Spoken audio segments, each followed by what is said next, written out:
de comunicaciones breves que se va a dar dentro del programa Ñe'eja Ñe'ej Porajal Pire Atu cuartas jornadas de lengua y literatura que organizamos de manera conjunta entre los departamentos de lenguas del Instituto Nacional de Educación Superior, INAES, Raúl Peña INAES, y el Departamento de Lenguas de la Facultad de Humanidades, Ciencias Sociales y Cultura Guaraní de la Universidad Nacional de Itapúa. Esta es una actividad tradicional que la venimos desarrollando desde hace 6 años en forma conjunta, reitero, entre ambas instituciones. Y bueno, hoy queremos compartir de 8 a 10 de la mañana un espacio de presentaciones de comunicaciones breves, experiencias didácticas de investigación y extensión. Entonces, para dar inicio a este espacio, tenemos las palabras breves también aquí de nuestro vicedecano de la Facultad de Humanidades, Ciencias Sociales y Cultura Guaraní, y luego también a los anfitriones, en este caso de esta mañana, del Instituto Nacional de Educación Superior, Raúl Peña, quien también en representación de sus autoridades nos van a estar hablando. Profe Dionisio, un ratito. Maite Iroru, opa, Bepemuana, Baisa Yoaitepa, buenos días, ¿cómo están? Para nosotros un gusto recibirlos en este espacio virtual desde la Facultad de Humanidades, Ciencias Sociales y Cultura Guaraní. Gracias, profe Mirta, por encabezar este proyecto. Como bien dijiste, sexta jornada de lengua y literatura, una actividad académica, como bien dice su eslogan, que se realiza con el lema de comunicar y compartir para discutir y aprender. Consideramos que solamente uno comunicando vale lo que hace, compartiendo, intercambiando ideas, discutiendo, y así se aprende. A las autoridades del INAES, veo ahí que ahí está el profesor Remigio en su nombre, el profe Remigio, a los demás compañeros del INAES, veo que ahí dice Derly Martínez, tiene detrás un cartel INAES, no lo conozco, pero seguramente forma parte también de ese instituto. Saludo también a Nieves Montiel, que veo que escribió en el chat, una compañera que siempre también trabaja en el área de las lenguas. Y bueno, yo quiero, sé que el espacio es muy corto, pero de todos modos quiero contextualizar que la Facultad de Humanidades es una institución, una unidad académica, parte de la Universidad Nacional de Itapúa, como ustedes verán en la presentación. Y nosotros trabajamos diferentes áreas del saber dentro de las humanidades, dentro de las ciencias sociales, dentro de la cultura guaraní. Tenemos 7 carreras. La carrera madre, digamos, porque iniciamos esta facultad con esta carrera, es la licenciatura en bilingüismo guaraní-castellano, castellano-guaraní, con una certificación intermedia de traducción.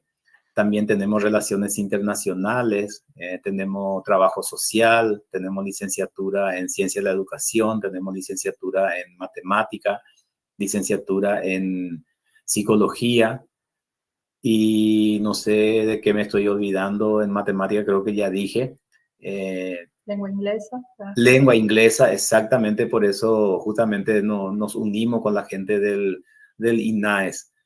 Y bueno, nuestra tarea es también, además de la parte académica, de la enseñanza, de la formación de docente, de la formación de otros profesionales, también investigar, publicar, compartir. Y así que a las personas que están de diferentes países, principalmente de Argentina, me estaba comentando la profe Mirta, un gusto es para nosotros tenerles aquí. Y bueno, y aprovechemos este espacio, que yo estoy seguro de que las ideas que vamos a estar compartiendo va a ser de mucha utilidad. Las experiencias va a servir muchísimo a la Facultad de Humanidades, al INAES, a los demás compañeros para avanzar en este proceso de formación y de investigación permanente. Así que le deseo el mayor de los éxitos, que este inicio de esta sexta jornada sea de la mejor manera y que vamos a estar cerrando con otras actividades dentro de la semana. Y de antemano, profe Mirta, pido disculpas, tengo que salir a las 8:30 por otro compromiso que tengo, otra actividad virtual donde tengo que conectarme sí o sí.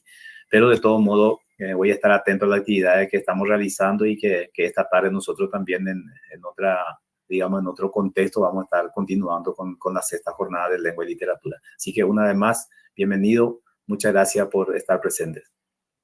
Muchas gracias, profe. Como veo que está también la profesora Cintia Carolina Ortiz, que es nuestra directora académica, ingresó también la profesora Gloria Arias, que es la directora académica de la Universidad Nacional de Itapúa. Entonces, si alguna de ellas quiere abrir el micrófono y dar unas palabras, y luego también para saludar, que den los saludos los compañeros del INAES, que son hoy nuestros anfitriones. Profe Cintia o profe Gloria. Acaba de ingresar también nuestro decano. Un saludo, señor decano Antonio Kernesti. Ahí los encontramos.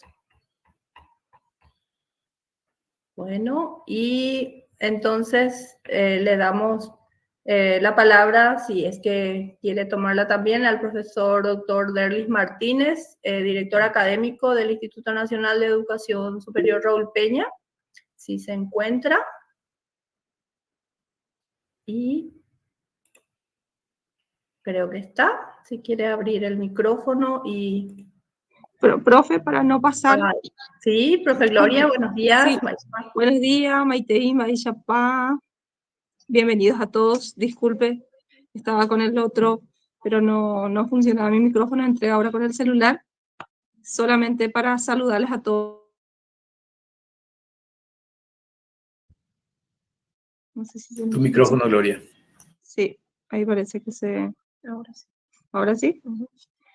Bueno, nuevamente para saludarles a todos los presentes y desearles el mejor de los éxitos a este encuentro, de este evento académico, a las instituciones que forman parte de esta actividad, a INAES, con quien tenemos un convenio. Ya hace unos años se viene realizando este tipo de actividad. Felicitarle por estar siempre, a la Facultad de Humanidades por generar este espacio de socialización de actividades científicas, así que, y desearle el mayor de los éxitos entre hoy y mañana, y como bien lo dijo el profe Dionisio, cerraríamos el viernes con otra actividad internacional, invitarle también a participar de ese evento que va a ser de modalidad híbrida, como cierre de esta jornada de la lengua y la literatura. Y mejores éxitos, profe Mirta, y estaremos acompañando desde aquí, desde el rectorado, como siempre. Saludos cordiales. Tapemos por Inteo Pavavete. Muchísimas gracias. Bueno, y si está el profesor Derlis o la profesora María Luz Miranda de la Dirección de Extensión, con quienes trabajamos, eso le contábamos a las compañeras de la Universidad de Río Cuarto, Argentina, que nos acompañan hoy para su primera presentación, que la organización también de esta actividad la hacemos de manera casi a distancia. El profesor Remigio es siempre nuestro nexo con el INAES, pero estamos utilizando las redes, los correos electrónicos y toda la tecnología que tenemos a mano para la organización. Saludo también a la doctora Nieves Montiel, coordinadora general académica del INAES. No sé si alguna de ellas quiere dar unas palabras y si no, ya comenzamos.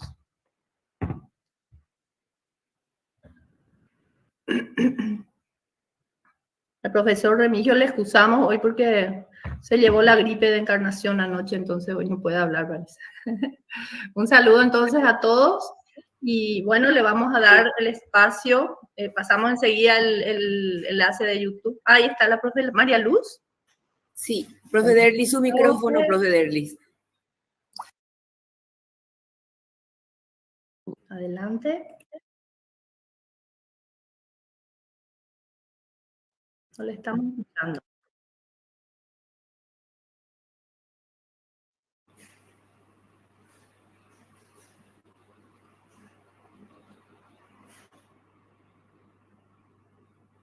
El doctor Derlis Martínez parece que manifiesta que tiene dificultad con el micrófono. Me adelanto, doctor, mientras usted puede solucionar el tema. Bueno, muchísimas gracias a los colegas de la UNI, a mis colegas de la institución INAES.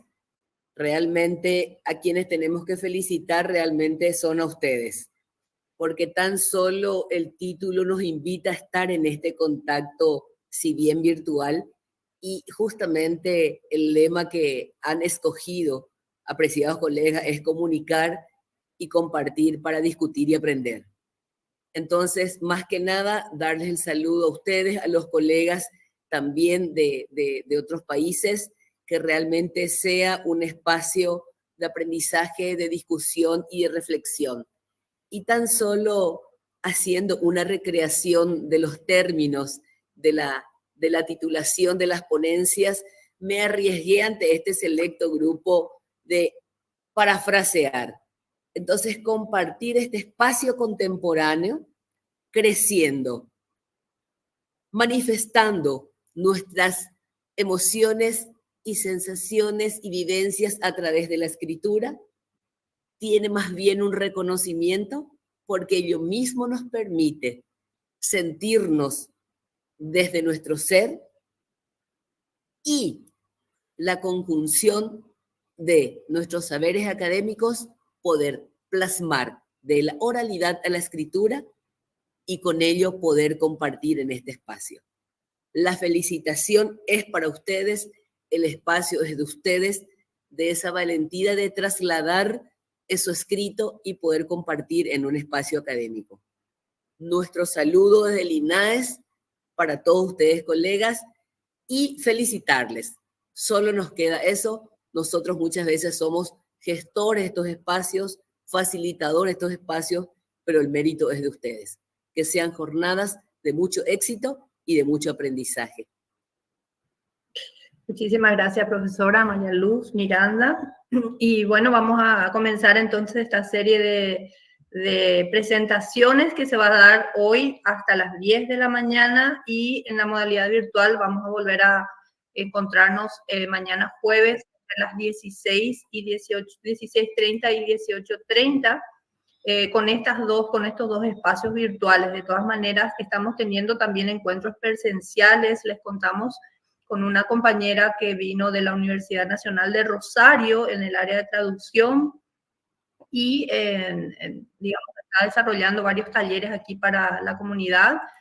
También, en este caso, el profesor Remigio estuvo ayer participando de algunos de ellos. Y bueno, es también el inicio de alguna línea de trabajo en el área que es también poco estudiada, pero con mucho campo de trabajo. Entonces, vamos a ir creo que el doctor, si me permite, el doctor Derlis creo que ya solucionó el tema. Excelente, entonces le damos el espacio, aunque sea un minutito. Muchas gracias. Sí. Adelante, doctor. Espero que ya se me escuche. Bueno, Maite opa vea primera coape. Welcome to the INAES virtual. Ya que estamos hablando de bilingüismo, entonces para mí es muy valorable este tipo de actividades que son de índole académica, que integra la extensión e investigación que son lo que nos diferencia como educación superior. Así que agradecido con el equipo de la Universidad Nacional de Itapúa, que conjuntamente con el jefe, el profe Remigio Díaz y el equipo estuvieron diagramando esto también con la dirección de investigación. Así que valorable éxito y no me quiero extender más porque estoy deseoso de escuchar también las ponencias. Gracias. Aguille. Aguille Mojará. Bueno, y le vamos a dar el espacio entonces a la primera de las presentaciones de hoy. Recibimos a las compañeras de la Universidad Nacional de Río Cuarto, Argentina, que nos van a comentar sobre el trabajo Hablando, Comprendiendo, Creciendo, 6 años de conversaciones plurilingües en el proyecto de vinculación Pluriparla. Adelante, Magdalena López y Anke Kostapler. A ver si lo dije bien, ahí me va a corregir enseguida. Está Adelante, bueno. por favor. Buen día, muchas gracias. Buenos días. Pido permiso para compartir la pantalla, no me deja. A ver. Bien. Ahora sí, ¿no? Esto, si le das la Gracias. presentación para que se vea amplio. Sí.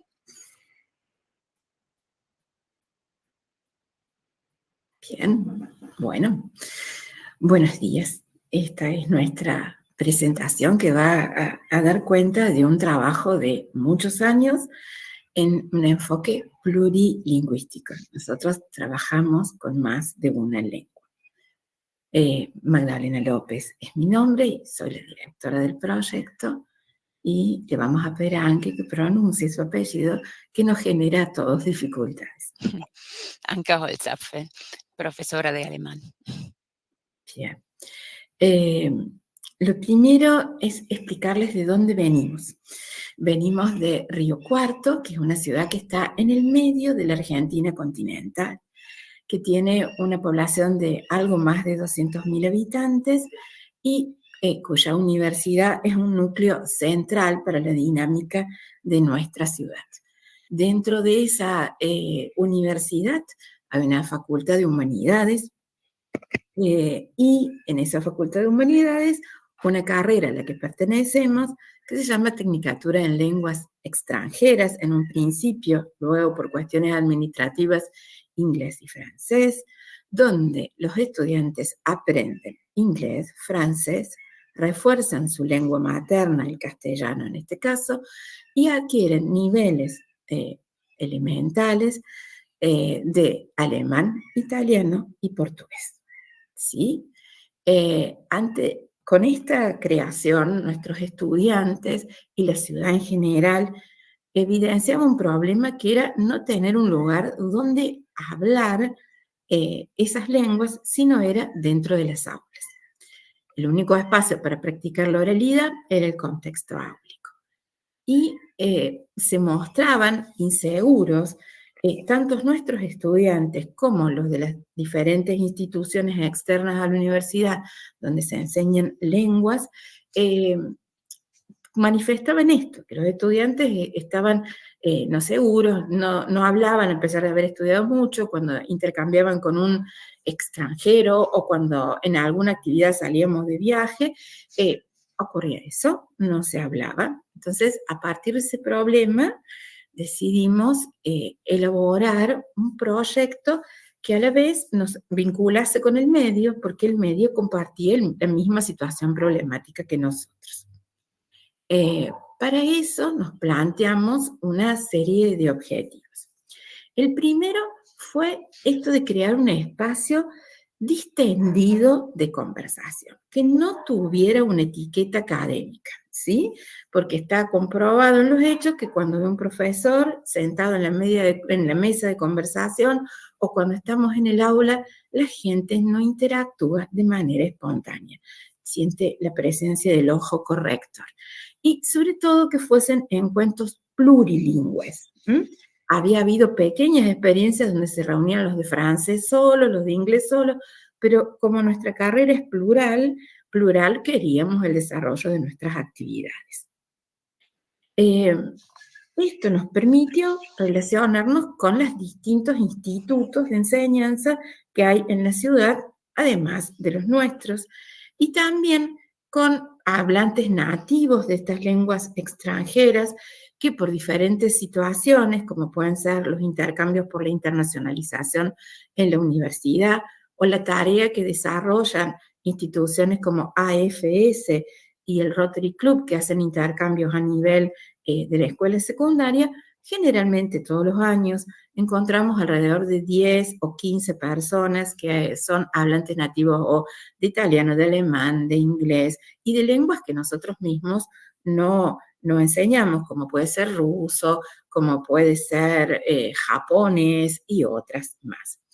La idea en este espacio era que al estar en esos círculos de conversación, en esas charlas distendidas, tomásemos conciencia de lo que era el plurilingüismo y de la necesidad no de una monolengua o solamente de lo bilingüe, sino que hay muchas más lenguas que nos permiten realizar intercambios interculturales. Y de paso, en esas instancias de diálogo, disminuíamos los niveles de ansiedad de los estudiantes porque relajaban. Es otro del espacio, las conversaciones son informales y más de una vez recurrimos a actividades lúdicas. El aula no está en nuestras actividades de extensión. Bueno, voy a seguir yo con el desarrollo cronológico. Esta actividad se inició en el 2019 como una AVIM, que es una actividad de vinculación con el medio de extensión de nuestra universidad en Río Cuarto. Empezamos con la organización interna. ¿Qué significa esa? Creamos un logo, lo ven acá, el pluriparla, le decimos Pepe de manera cariñosa. Tuvimos que definir el lugar, un café en el centro de la ciudad, el horario y la fecha. Siempre organizamos los encuentros los miércoles, el último o penúltimo miércoles en un encuentro mensual. Y también las reglas de los encuentros y la difusión, porque era un evento nuevo, así que hacía falta difundir, invitar.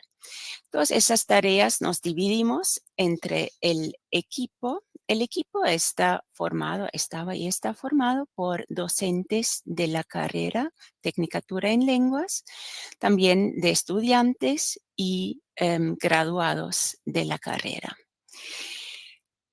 Se dividieron en subequipos de acuerdo con la mesa, la lengua que querían representar en el evento, que son las mismas lenguas que mencionó Magdalena de la carrera.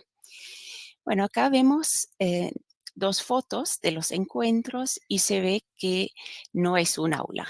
El lugar es un café, como mencioné, acá no están tomando nada, pero se podía pedir bebidas, café o también bebidas alcohólicas. La gente está relajada, se nota que hay una variedad de edades. En estas fotos no se ven materiales, la gente está charlando nada más, pero había también materiales, tarjetas con preguntas por si no fluye la conversación. Nosotros le decimos el botequín de emergencia, ¿no? Si nadie no dice nada, ahí hay que sacar el botequín. Bien, se ve que son círculos de entre 4, 8, 10 personas. Si se hace demasiado grande el círculo, se subdivide. Y muy importante, todos los círculos, todas las lenguas están en un mismo lugar. La gente puede circular, se queda media hora en inglés, después se va a francés, se va un poco a italiano para escuchar, aunque no entiende italiano, para escuchar un poco el sonido. Eso es la idea de circular, de poder vivir este ambiente plurilingüe. Bien, en 2020 y 2021 nos fuimos ajenos, evidentemente, al contexto pandémico. Habíamos ya desarrollado la primera reunión de organización de equipo y nos sorprendió la etapa del confinamiento que en Argentina fue bastante prolongada. Las universidades no retomamos las actividades presenciales hasta 2022. Entonces, ¿qué hacíamos durante estos 2 primeros años? La primera mitad del año 2020, el proyecto se sostuvo en las redes y elaboramos contenido propio que acompañaba a las campañas sanitarias. Por ejemplo, hay un video, después si quieren entrar en nuestras redes, está todo por allí. Hay un video que generaron las distintas mesas, cantando el feliz cumpleaños, siguiendo las instrucciones de la OMS, explicando cómo debían lavarse las manos. También se recomendaba literatura, juegos, distintas actividades que encontrábamos en línea para mantener el contacto con quienes habían participado. Ya en la segunda mitad de 2020 nos animamos a hacer un encuentro virtual y en primera instancia tomamos como base la plataforma Zoom, porque era la que nos permitía hacer espacios aislados. Estábamos todos conectados, pero a la vez había cuartos diferentes donde podíamos reunirnos de acuerdo a las diferentes lenguas. Y en el año 2021 probamos una plataforma que se llamaba Wonder, que lamentablemente ha cerrado, pero esa plataforma nos permitía circular, es eso que ven ustedes con el mapa mundi de fondo, y a quienes coordinábamos toda la parte técnica, ver dónde estaban las distintas personas. Esos circulitos y rectángulos, hay uno que era el espacio de información, cuando uno se sentía perdido podía llegar ahí y alguien lo orientaba. Sostuvimos esto con 4 encuentros virtuales entre 2020 y 2021. Lo importante de esos encuentros virtuales es que fueron espacios de encuentro cuando no nos podíamos relacionar de manera directa. Y durante la pandemia, algo que también nos llamó la atención en 2020, nuestra universidad tiene un programa específico para adultos mayores que se llama PEAN, y muchos de estos miembros de los adultos mayores también se sumaban. Interactuamos con otros, sirvió para conocer cómo le estaban pasando en el resto del mundo y tuvimos afluencia de nativos reales, hablantes originales, que podían intercambiar con nuestros estudiantes y con cualquier miembro de la comunidad. Bueno, después de la pandemia, en 2022, volvimos a la presencialidad y tuvimos la suerte de que fuimos seleccionados para participar en 3 convocatorias, una de nuestra universidad y 2 nacionales del gobierno argentino. Con esa selección nos vino también un presupuesto, así que pudimos tener más dinero disponible para materiales y también tuvimos becarias. Con ayuda de las becarias llevamos adelante varios proyectos dentro del proyecto madre. Desarrollamos plurijuegos que son una propuesta lúdica para la sensibilización a las lenguas, para gente que no sabe nada, pero está interesada, quiere aprender. Por ejemplo, vemos acá la tercera foto, la rayuela plurilingüe para aprender los números de 0 a 9 en 5 lenguas. También hay un juego que se llama la carrera plurilingüe y la caja de Babel, varios juegos se crearon que realmente todavía son un éxito. Se incorporó la lengua de señas argentina como una mesa adicional a nuestra propuesta en colaboración con una institución de nuestra ciudad y también empezamos este año con la llamada mesa sorpresa, que en cada encuentro tenemos una mesa con una lengua que no se enseña en nuestra carrera, pero que encontramos un hablante nativo, alguien que puede comunicar en esta lengua. Hasta ahora tuvimos una mesa de ruso y una mesa de japonés y tenemos la esperanza este cuatrimestre tener una mesa de una o más lenguas originarias. Otra innovación que introdujimos este año son temáticas mensuales.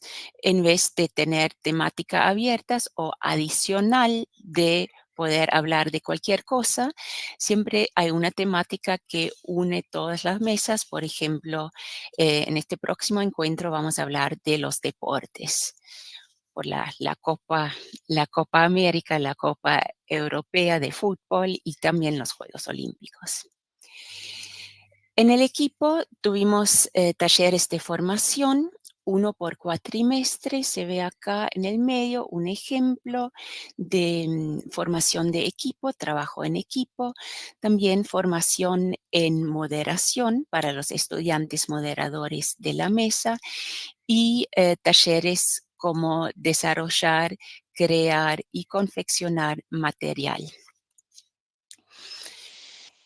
Por último, por penúltimo, en el año 2022 viajamos con el Pluriparla por diversos lugares de la ciudad, vecinales, y de esta manera nos conocieron en distintos barrios, y cuando en 2023 volvimos a unos lugares más estables en el centro de la ciudad, mucha de esta gente que nos conocieron ahora va viajando, se hace el viaje al centro para seguir conectada con el evento.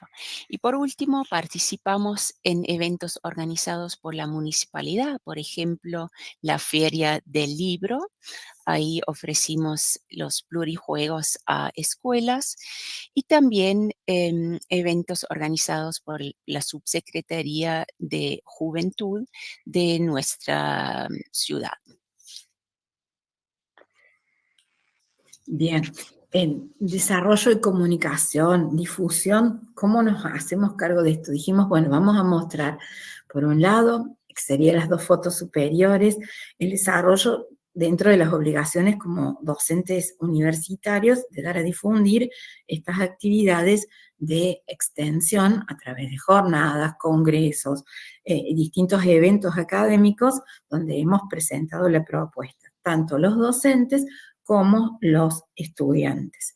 Y en cuanto a la difusión general del proyecto, destacamos la labor de un equipo específico de estudiantes, que es el equipo de redes, que son los que se encargan de ir a entrevistas, a realizar conferencias de prensa, escribir partes de prensa, los afiches para flyers, para distribuir la información.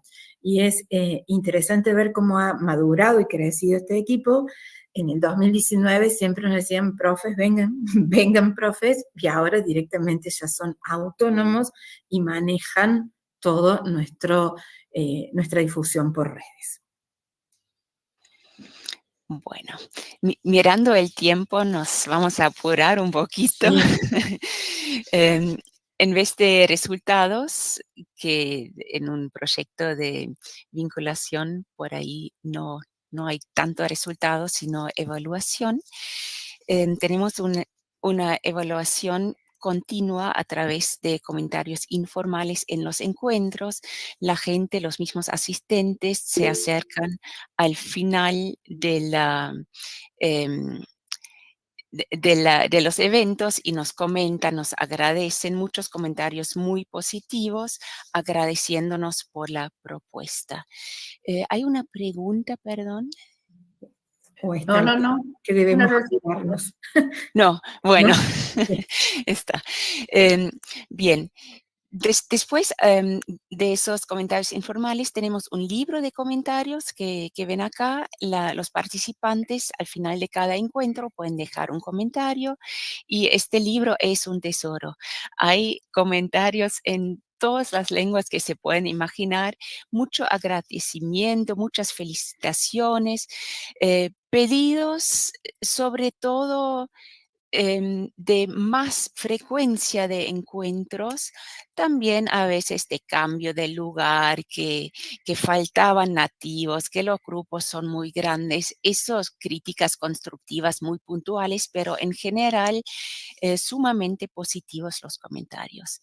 Y por último, hacemos una evaluación interna en el equipo, encuestas a fines de cada cuatrimestre, y también tenemos resultados muy positivos de nuestros estudiantes y docentes que participan del proyecto. Por un lado, están contentos, les gusta la actividad de vinculación con el medio, con la gente, poder interactuar con la gente y compartir su conocimiento, pero también su amor por las lenguas.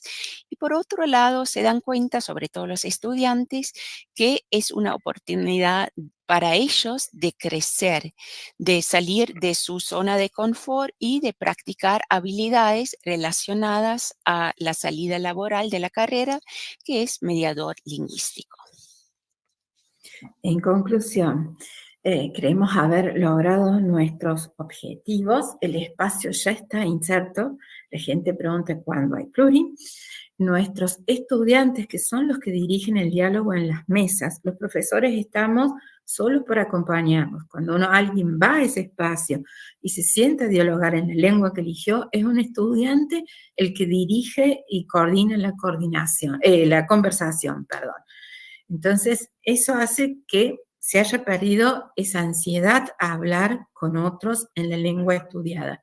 Se sostiene en el tiempo, ya llevamos casi 6 años, creció el proyecto, creció el equipo, empezamos 20, llegamos a ser 53, y finalmente algo que creemos que es importante es que es un modelo que se puede replicar en otros espacios, más allá de nuestra ciudad, y que si bien tuvimos el beneficio de algún financiamiento pequeño, es un proyecto que no necesita de gran cantidad de recursos económicos para llevarse adelante.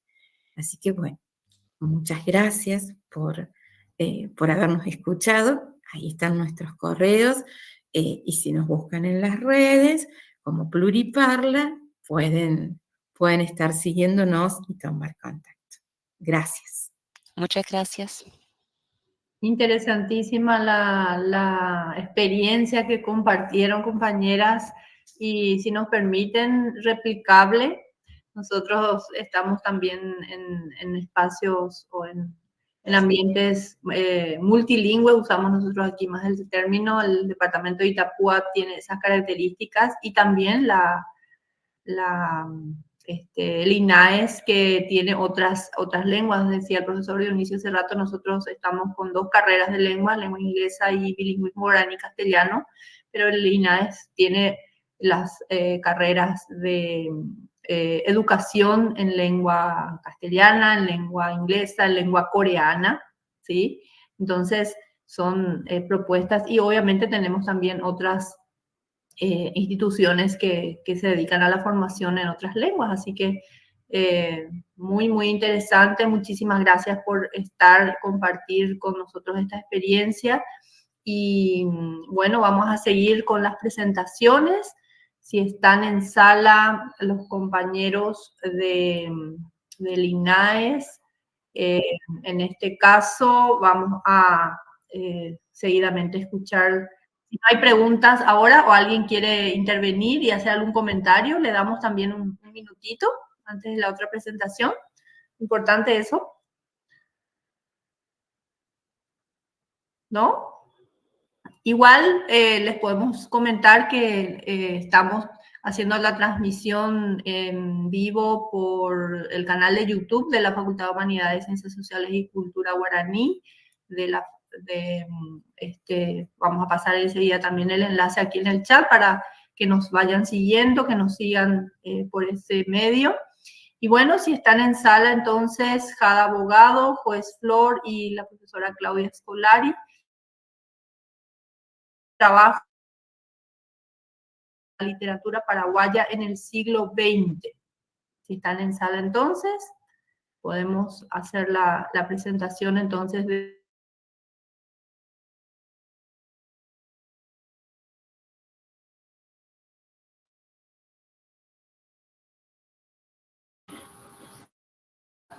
Excelente, adelante. Buenos días, soy Claudia Scolari, docente del Departamento de Lenguas. En este caso voy a presentar a mis estudiantes del primer año de la licenciatura en Educación de la Lengua Inglesa con un análisis monográfico que desarrollaron para la asignatura Metodología del Trabajo Intelectual. Muy buenos días, mi nombre es Jada Abogado, mi compañera Joe Flor, y vamos a estar presentando, como dijo la profe, nuestro trabajo monográfico acerca de la literatura del siglo XX y los autores del mismo siglo. El Paraguay durante el siglo XX fue testigo de grandes cambios y la literatura no fue una excepción. Este periodo vivió el nacimiento de los primeros autores que marcarían las bases para la producción literaria y quedarían marcados en nuestra historia. Todo el siglo XX se caracteriza por los autores que marcaron no solamente la literatura, sino la cultura paraguaya. Se destaca la poesía, la narrativa, el ensayo, la crítica, que vamos a estar mencionando más detalladamente adelante. Como objetivo tuvimos estudiar el desarrollo de la literatura paraguaya durante el siglo XX, destacar los sucesos más resaltantes, categorizar las generaciones de escritores, describir los autores que representaban cada generación. Todo esto durante el siglo XX. Para entender la situación en la que se encontraba el país con respecto a la literatura, es importante poner en contexto la situación en la que se encontraba con antecedentes puntuales. Empezando con la época independiente, el gobierno de José Gaspar Rodríguez de Francia, con el aislamiento que se tuvo en el país, la educación era muy escasa, se cerró el seminario que funcionaba como centro cultural, habían muy pocas escuelas que enseñaban solamente educación de primeras letras. Después, más adelante, en el gobierno de don Carlos Antonio López, sí hubo un significativo avance respecto a la educación. Se reabrió el seminario que se había cerrado, se fundaron muchas escuelas, se le dio importancia a la educación superior, se fundó el primer periódico paraguayo. Son así aspectos puntuales que fueron un gran avance para la educación. Y mencionamos la educación porque es a través de la educación que se empezaba a entrar en el ámbito literario. Entonces, luego del gobierno de don Carlos Antonio López, se tiene el de Francisco Solano López, que con ella se tuvo la guerra contra la Triple Alianza, en donde todo ese avance que se había tenido queda prácticamente anulado. Fueron casi 6 años de guerra, de muerte y de miseria para el país. Entonces la educación, más específicamente la literatura, era muy poco relevante. Luego de este suceso se tiene el novecentismo paraguayo, que se le llama reconstrucción nacional a todo lo que se vivió después de la guerra contra la Triple Alianza. Y se tiene, digamos, hasta la primera parte del siglo XX, donde aparecen primero 3 nombres, los 3 extranjeros. José Rodríguez de Alcalá, que fue el encargado de publicar la primera novela escrita en el país, Ignacia, en 1905. Después le tenemos al también argentino Martín Goicoechea, con la narrativa romántica y nacionalista, y al español Rafael Barret, con la crítica y la denuncia social. En el libro que utilizamos para nuestra monografía, uno de los libros que utilizamos, La literatura paraguaya de Roque Vallejos, menciona que en el primer cuarto de siglo se suceden rápidamente 2 generaciones. La primera, denominada Crónica, en 1913, y la segunda, denominada Juventud, en 1923. Sin embargo, estas no aportaron un significativo aporte literario con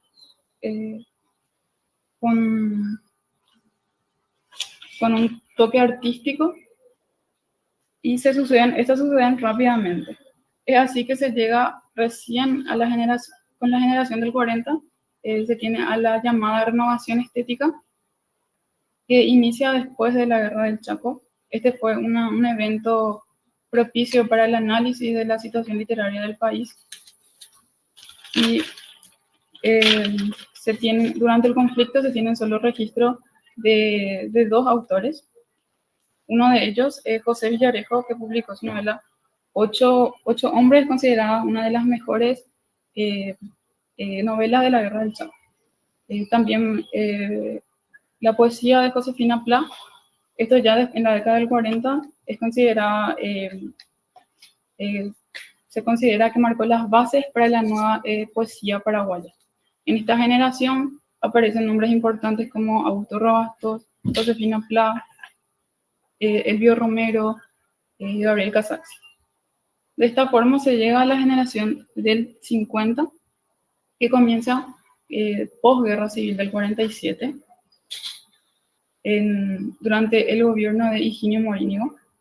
A causa de esta guerra se envía al exilio a muchos autores, entre ellos Gabriel Casaxia, que en exilio publica la considerada primera gran novela paraguaya, La babosa, en 1952. De igual manera, lo mismo ocurre con Eric Campos Cervera, que publica En exilio, Ceniza redimida.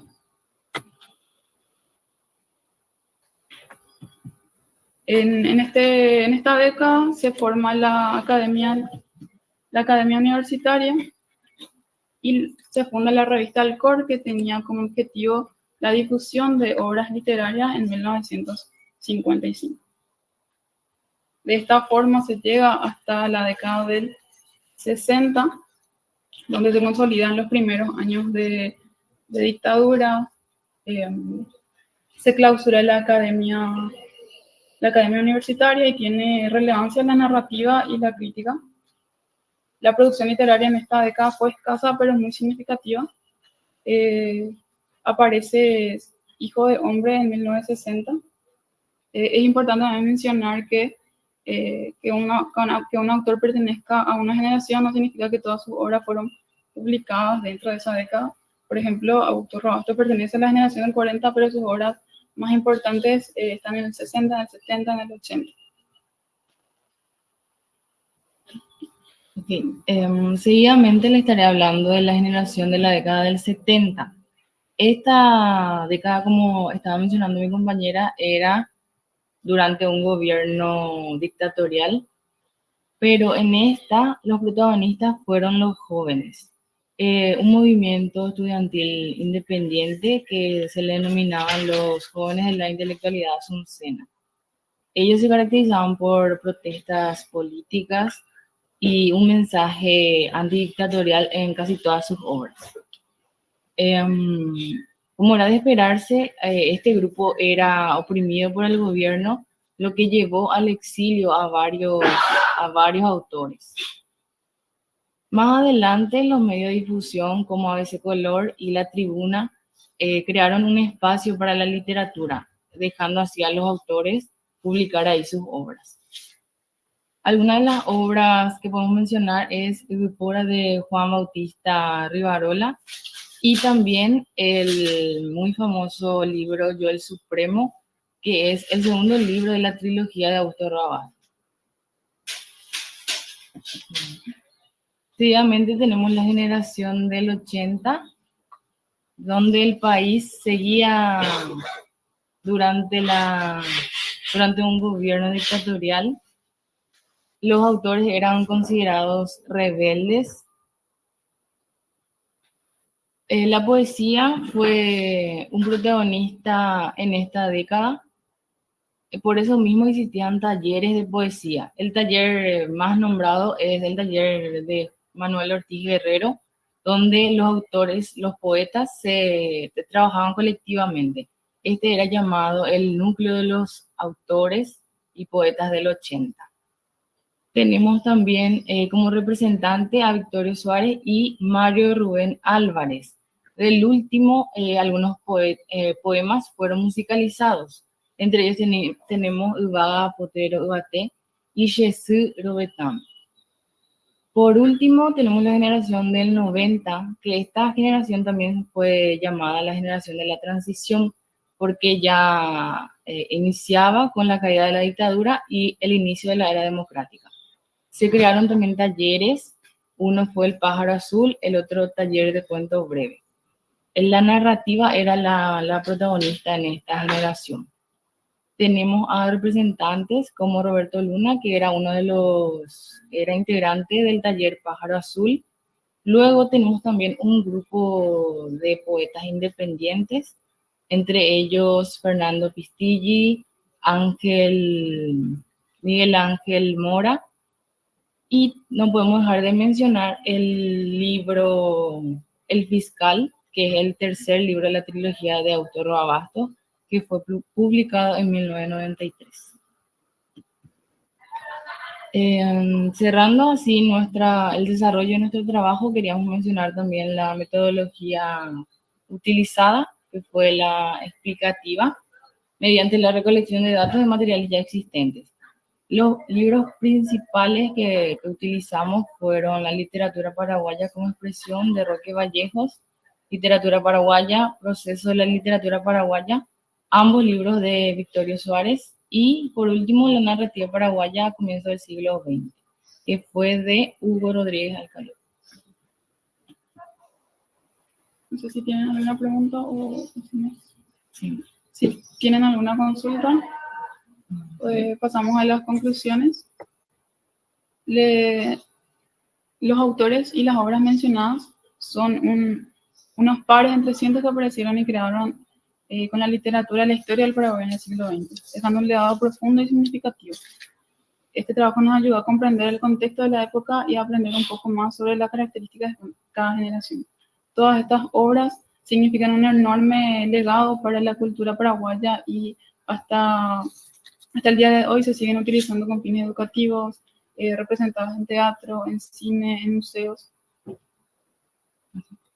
Asimismo, esperamos que este trabajo les sirva como incentivo a estudiantes y maestros a seguir eligiendo autores y obras nacionales a la hora de realizar trabajos de investigación, porque es la única manera de saber más sobre ello y mantener viva nuestra historia.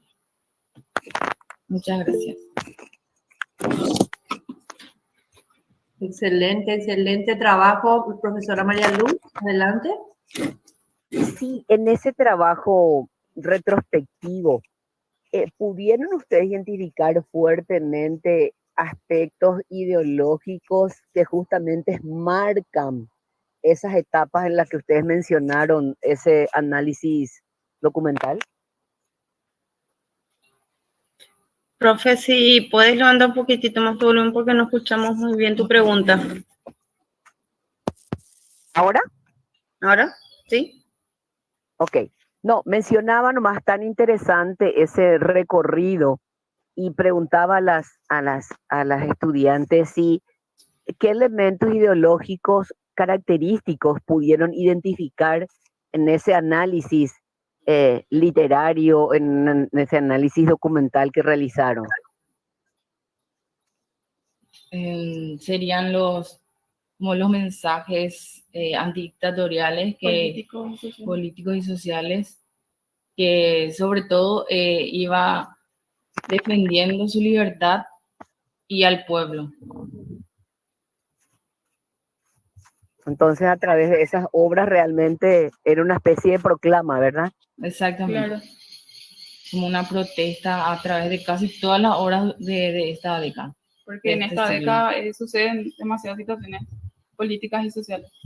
Entonces, a través de la literatura era esa expresión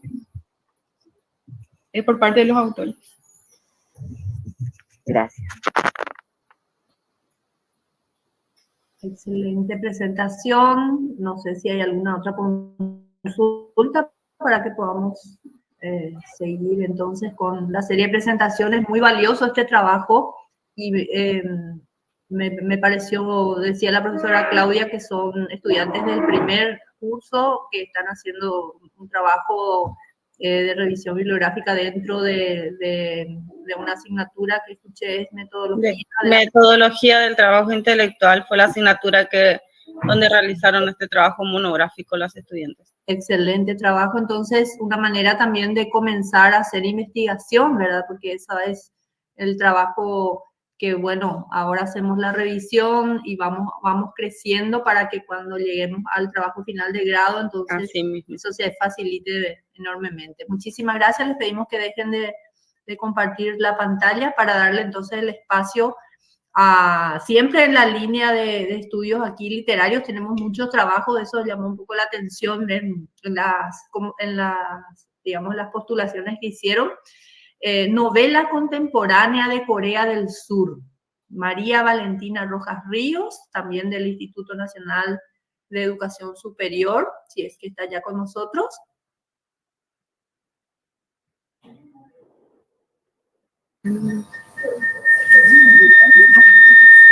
Dice que hay ahí está, perfecto. Brillante fondo que tienen, bienvenidas chicas. Adelante, por favor. Buenos días. Hay pueden silenciar la otra computadora o el otro equipo y ahí ya no va a acoplar. A ver, Buenos días, ¿cómo están? Les saluda Margarita Kim, profesora, coordinadora de la carrera licenciatura en Educación de Lengua Coreana, magíster en Investigación Educativa. Hoy le presento a mis dos estudiantes, María Valentina María Barrios Rojas y Giselle Barrios. Bueno, ellas son alumnas muy dedicadas al estudio y le encanta todo lo que sea la cultura y la literatura coreana. Entonces, en este momento, ellas dos van a estar presentando dos trabajos.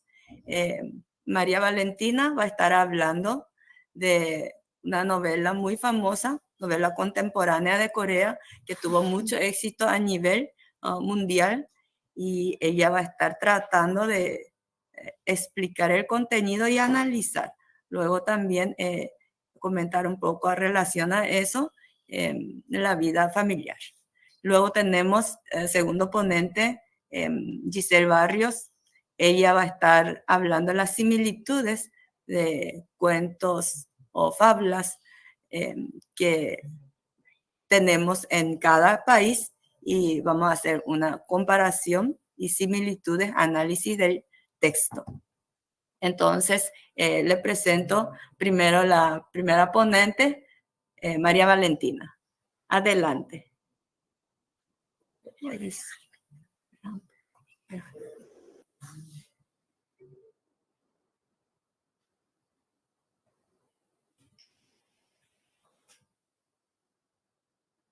Hay que prender.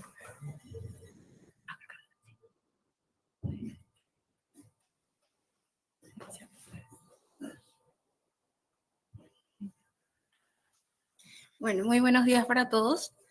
Como mencionó la profe Margarita, yo voy a estar hablando sobre el análisis de una novela contemporánea llamada Omarul Butake, o en español, por favor, cuida de mamá. Mi nombre es María Valentina Rojas, estoy en el segundo año de la licenciatura en lengua coreana.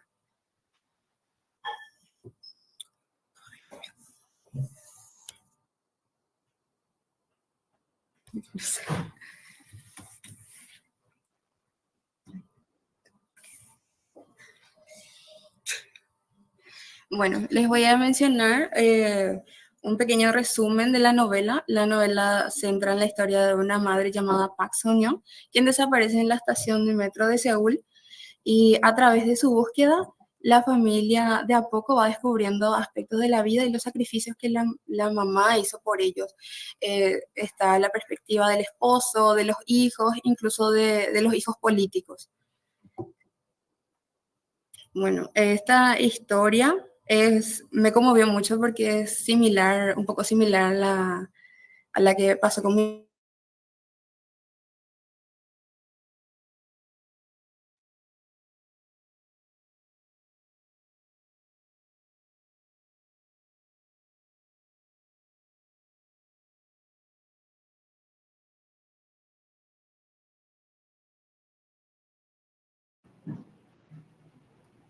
Parece que se fue el internet. Se quedó ahí congeladito, parece, ¿verdad? Debe ser problema de conectividad. Vine a guardar un minutito.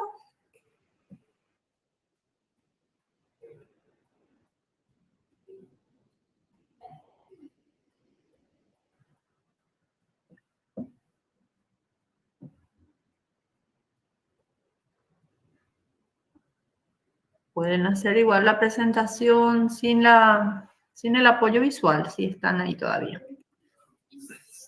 Un ratito, profe, se cortó nomás acá el internet. Enseguida le van a colocar.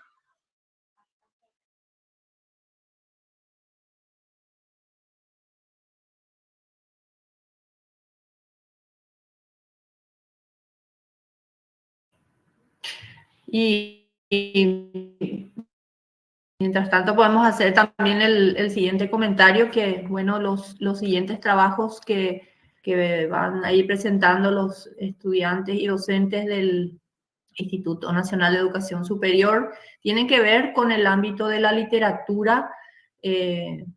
Vemos que últimamente gusta mucho la literatura coreana, las novelas llegan mucho a nuestro país y, bueno, aparentemente la licenciatura en educación en lengua coreana está explotando también esos espacios para sus trabajos, ¿verdad? Tenemos análisis de fábulas, vemos también análisis de la novela contemporánea en Corea del Sur en este caso. No sé si sigue. Creo que ya está, no sabes. Bueno. Y si está, si a lo mejor podemos continuar con las siguientes presentaciones y luego nos comentan otra vez. ¿Siguen? Sí, ya, Bueno, sí. Excelente. ¿Podrían ayudarme en donde me quedé para seguir comentándoles? Ahí mismo. Ahí mismo, ok. Ahí mismo, sí. Bueno, como les decía, me recuerda mucho a mi abuela, que fue una persona que amaba y luchaba por el bien de su familia y hoy estaría cumpliendo años. Por eso también fue muy especial para mí este día. Es muy especial para mí este día. Yo creo que lo de desaparecer fue como, lo tomé yo como una metáfora porque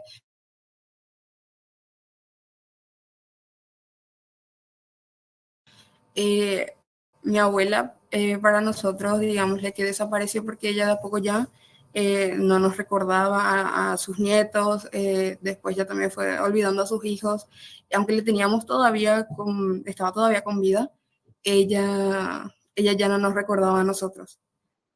Por eso me conecté mucho con esta novela, sinceramente. Bueno, ahora les voy a hablar de los temas principales de la novela.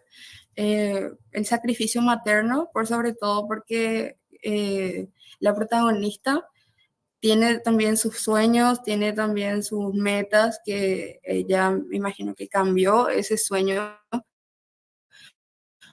por el cuidar a su familia, la crianza de sus hijos, también la nostalgia, porque al desaparecer la mamá, los hijos recuerdan todo lo que su mamá hizo por ellos, recuerda que sacrificó mucho por ellos y que gracias a ella muchas veces pudieron alcanzar también ellos sus sueños.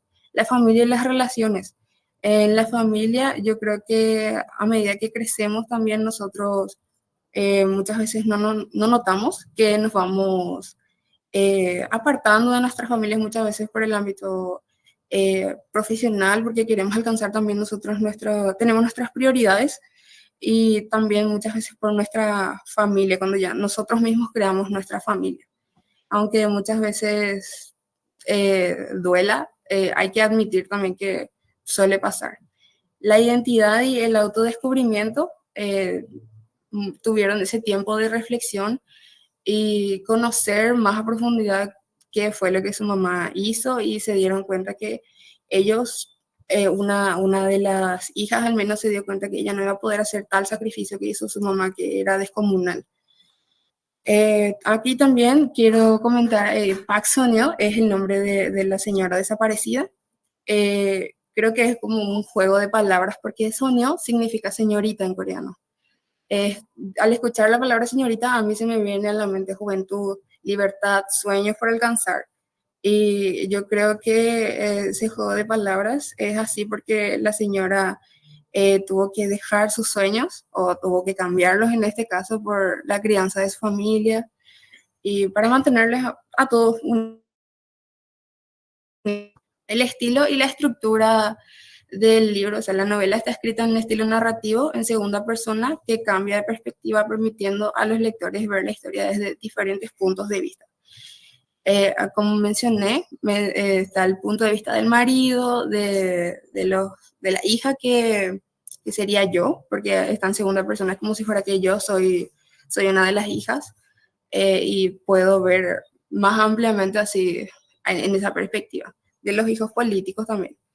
La novela tiene un final abierto, no menciona si es que la mamá sigue desaparecida, no menciona si falleció o si alguien la encontró, es como un final abierto, dejó la escritora. Hyun Suk Shin es una célebre escritora que en el 2012 ganó el premio literario Man Asian con esta novela, Por favor, cuida de mamá. Cabe también resaltar que ella es la primera coreana y la primera mujer en ganar este libro. Acá hay un pequeño análisis de citas textuales que me gustaron mucho. Hyun Chol es el hijo mayor de la señora. Él se dio cuenta que su vida había sido guiada por los sacrificios de su mamá. Sin embargo, en lugar de mostrar agradecimiento, había asumido que ella siempre estaría ahí para resolverle cualquier problema. Y ahí nos damos cuenta que no fue así. El arrepentimiento de él fue tal que en una parte del libro menciona que su sueño de juventud había sido ser fiscal y que pensaba que su mamá no quería que él fuera fiscal, pero en realidad fue lo contrario. La mamá quería que él pueda cumplir sus sueños, y la señora también vivió pensando que ella fue la culpable de que su hijo no pudiera cumplir ese sueño. También esta es una cita que deja el autor al final, que dice que nos damos por sentado que nuestras madres están a nuestro lado para ayudarnos de forma incondicional y que siempre estarán ahí. Pensamos que han nacido para ser madres, pero antes fueron niñas y mujeres como lo somos nosotras ahora. Con este libro, ella quería dar voz a esas mujeres. Como mencionó, nuestras mamás no nacieron como mamás, sino que ellas tuvieron que aprender por el camino, así como seguro yo también cuando sea mamá, aprenderé. Una oportunidad tuve preguntarle a mi mamá qué hubiese sido si es que no era mamá ya, y me dijo que ella le hubiese gustado ser azafata, y le pregunté por qué no siguió.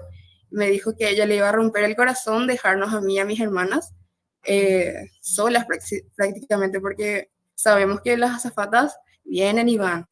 Así que ahí yo supe también que mi mamá tenía otros sueños y aspiraciones también en su vida.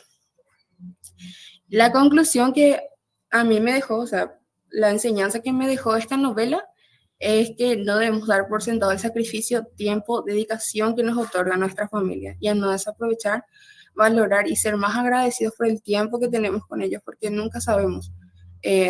Quizás lo sano es que vayan ellos primero, pero igual nunca nos dijeron cuándo, no hay una fecha, así que siempre tenemos que pasar al máximo con ellos. Muchas gracias, sería todo. Le doy la palabra a mi compañera Giselle.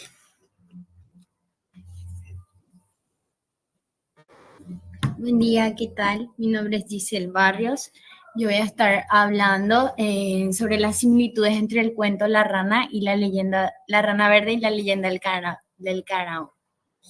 Como introducción, tenemos que ambos relatos reflejan la figura materna como guía protectora, enfatizando su papel en la enseñanza de valores y la transmisión de conocimientos sobre la vida y sus desafíos.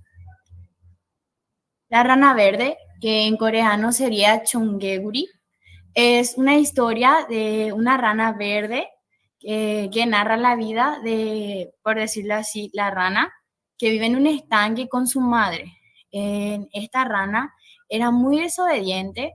Su madre siempre le decía que haga una cosa, como por ejemplo que diga gegul gegul, y él decía gulge gulge. Hacía completamente al revés todo lo que su mamá le decía. Entonces, un día, la madre rana le aconseja a su hija que no salga al estanque y se mantenga alejada de los peligros del mundo exterior. Y como la madre sabía que nunca le iba a hacer caso, la rana se fue, la pequeña rana fue al bosque y se encontró con una serpiente, ¿verdad? Su mamá sabía que no le iba a hacer caso, entonces le siguió y encontró ahí que la serpiente le estaba atacando a su hija.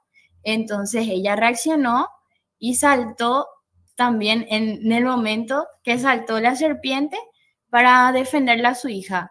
Entonces mueren los dos ahí, pero antes de que la madre muera, le pide a su hija que por favor le entierre cerca del estanque. La madre pensó, si le digo que me entierre cerca del estanque, me va a enterrar en el bosque, pero como ella hacía todo al revés. Pero la rana hija, como último deseo de su madre, quería ser obediente y le enterró cerca del estanque. No era la idea que su mamá quería, pero como era su último deseo, obedeció y le enterró cerca del estanque. Cada vez que llovía, esta pequeña rana se iba a llorar ahí porque había perdido a su madre.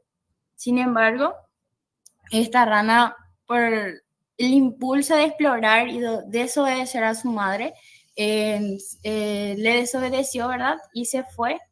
Entonces ella muy tarde se dio cuenta que su mamá ya no estaba, que por qué tomó esa decisión de haberse ido ahí.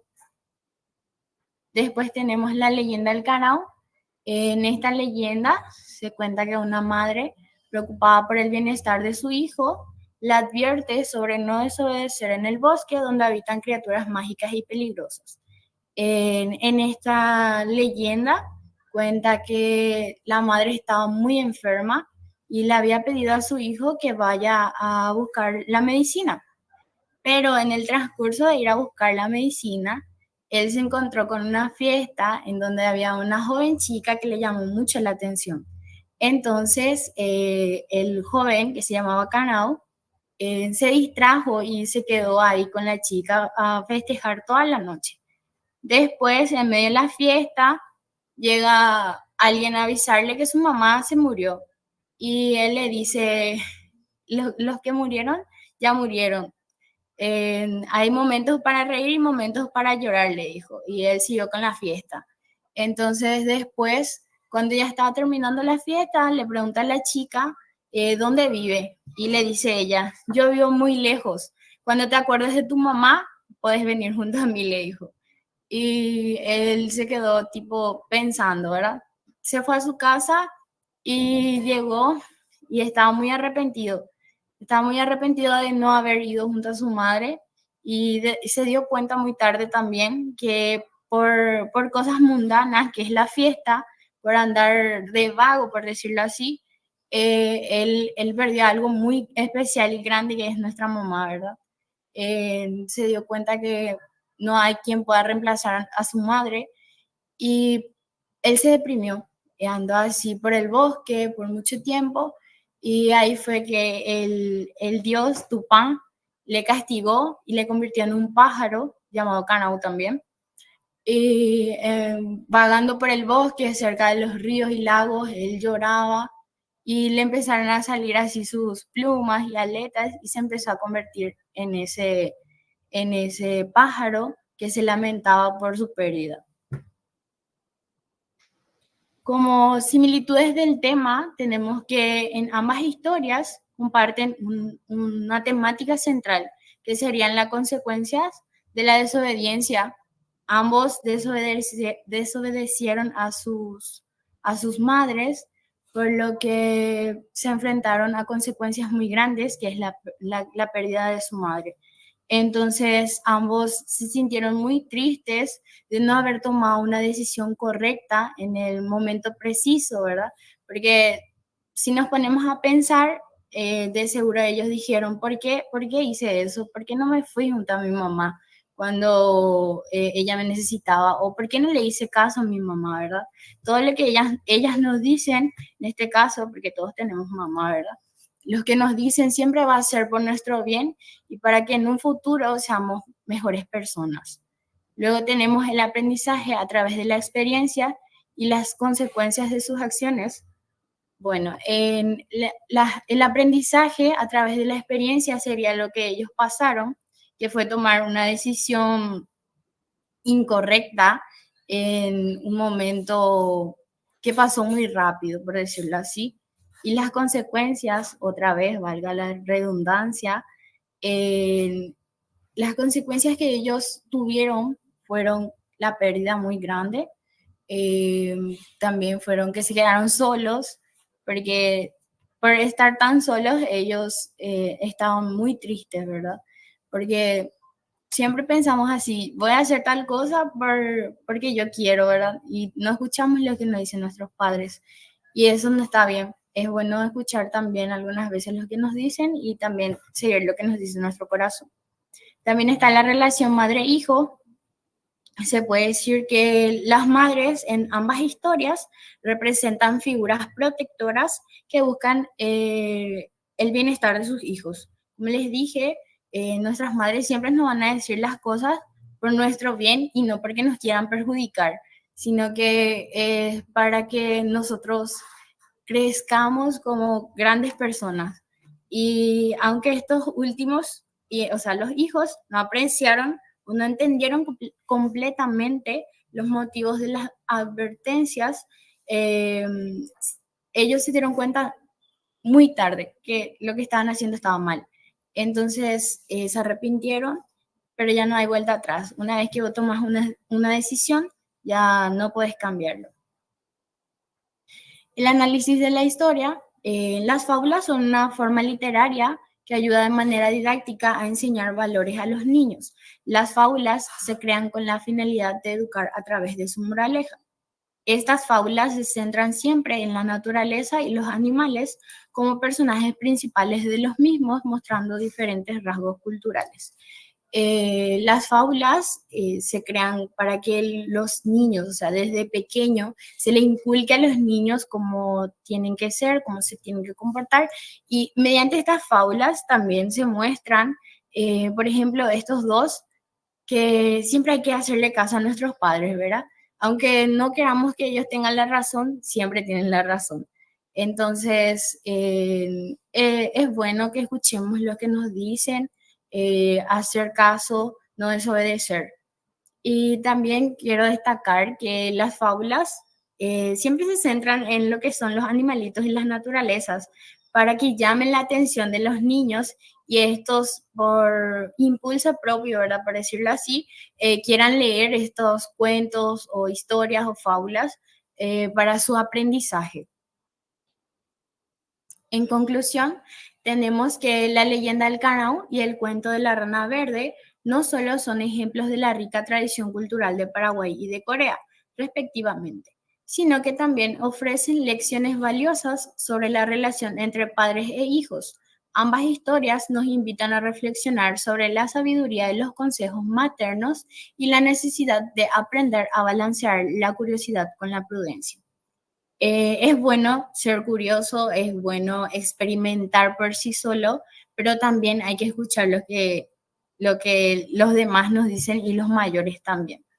Cabe destacar que en los cuentos también se puede compartir la tradición o la cultura de todos los países, ya que cada país tiene diferente cultura y cada país puede enseñarte algo nuevo en lo que vos no sabías y ahora podés saber. Muchas gracias. Brillante trabajo. ¿Algún comentario que quieran hacer las personas que están en la sala? Excelente las dos presentaciones. Sí, muchas gracias, Anke, que nos sigue desde Argentina.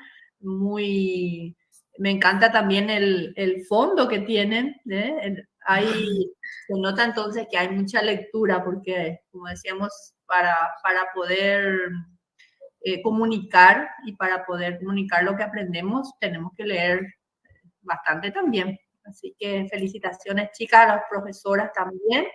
Si no hay otros comentarios, mientras hay saludos también en el canal de YouTube, muchos aplausos, excelentes historias, dicen también Romina Báez, Ana Fretes y Guille Flor, que nos siguen desde el canal de YouTube de la Facultad de Humanidades de la UNI. Y bueno, entonces, felicitaciones al equipo, sí, muy bien, gracias. Felicitaciones también a la profesora, porque los estudiantes se animan a presentar porque detrás siempre está un profesor que les impulsa, ¿verdad? Entonces, sí, felicitaciones también por eso. Excelente, excelente. Bueno, si no hay otros comentarios sobre estos trabajos, le vamos a dar el espacio entonces. Muchas gracias. Muchas gracias, Muchas profe, por la gracias. participación. Gracias, profe. Gracias. Excelente. Muy bien, ahí el saludo, tenemos que ir aprendiendo también. Me parece que dentro de poco vamos a hacer una pluriparla internacional acá también. Me parece que eso va a continuar después de toda esta actividad. Lindo, lindo. Entonces, bien, le vamos a dar el espacio a Adolfo Manuel López Almeida, quien en la misma línea de estudios y análisis literarios, entiendo, hace el análisis del eterno retorno de en la trama de la casa de la calle 22, de una escritora paraguaya contemporánea. Ahí ya él nos va a contar de qué se trata el trabajo, pero muy, muy interesante también su propuesta. ¿Estás, Adolfo? Adolfo Manuel, excelente. Adelante. Gracias, pero muy buenos días para todo el auditorio. Les voy a estar hablando, por supuesto, acerca de este trabajo que tiene como título El eterno retorno en la trama de la casa de la calle 22, que es una escritora paraguaya, Susana Gertopa. Esta novela fue publicada en el año 2021, recientemente, lo cual también le valió, fue galardonado, digo bien, con el Premio Nacional de Literatura en el año 2021. Entonces, voy a estar hablando acerca de esta obra, por supuesto, de Susana Gertopa, La casa de la calle 22. Introducción. En esta novela específicamente se basa fundamentalmente en que en esta novela se pueden encontrar las principales características de la teoría de Nietzsche. En las siguientes diapositivas les voy a estar comentando de qué trata esta teoría, y todo esto hace que esta obra sea relevante en su estudio. En el siguiente trabajo se abordará la novela La casa de la calle 22 desde el punto de vista de la teoría del eterno retorno. Ahora bien, este trabajo, cabe resaltar que fue realizado el año pasado en la materia de Crítica Literaria 2 con la profesora Adriana Abogado, y entonces quisiera compartir también con todos ustedes. El principal objetivo, como estaba mencionando, de esta investigación fue la de analizar la novela desde la perspectiva de la teoría del eterno retorno de Nietzsche.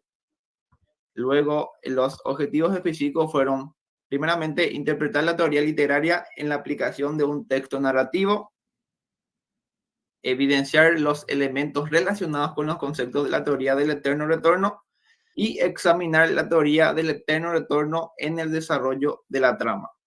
Ahora bien, primeramente le voy a estar hablando del argumento, así a grandes rasgos, por cuestiones de tiempo voy a estar mencionando para que también todo el auditorio presente pueda hacerse una idea más o menos de cómo es la novela. La novela trata... Te interrumpo un poquito, Adolfo, no está corriendo tu presentación, si querés. Eso, ahí está, ahora sí. Ahí. Bueno, le voy a estar mencionando acerca de grandes rasgos el argumento de la obra, que trata principalmente de dos historias que terminan siendo fusionadas. Primeramente, la de Nina, que es la narradora, cabe resaltar, Nina, la narradora, es la autora, y Emma. Ahora bien, ¿por qué menciono dos historias? Primeramente, Nina, que es la narradora, tiene un objetivo, la de conocer sus raíces específicamente, la de conocer sus inicios, a través de un álbum de fotos. Mejor dicho, el álbum de fotos que le termina llamando la atención, porque a través de ese álbum está viendo los recuerdos de cómo ella fue de niña. Y tenía a una niñera, la que le cuidó, se llamaba Emma. Entonces, lo que hace Nina es, primeramente, las dos historias. Una, que se trata de ir a buscar sus raíces. ¿Dónde? En Lituania, en Europa.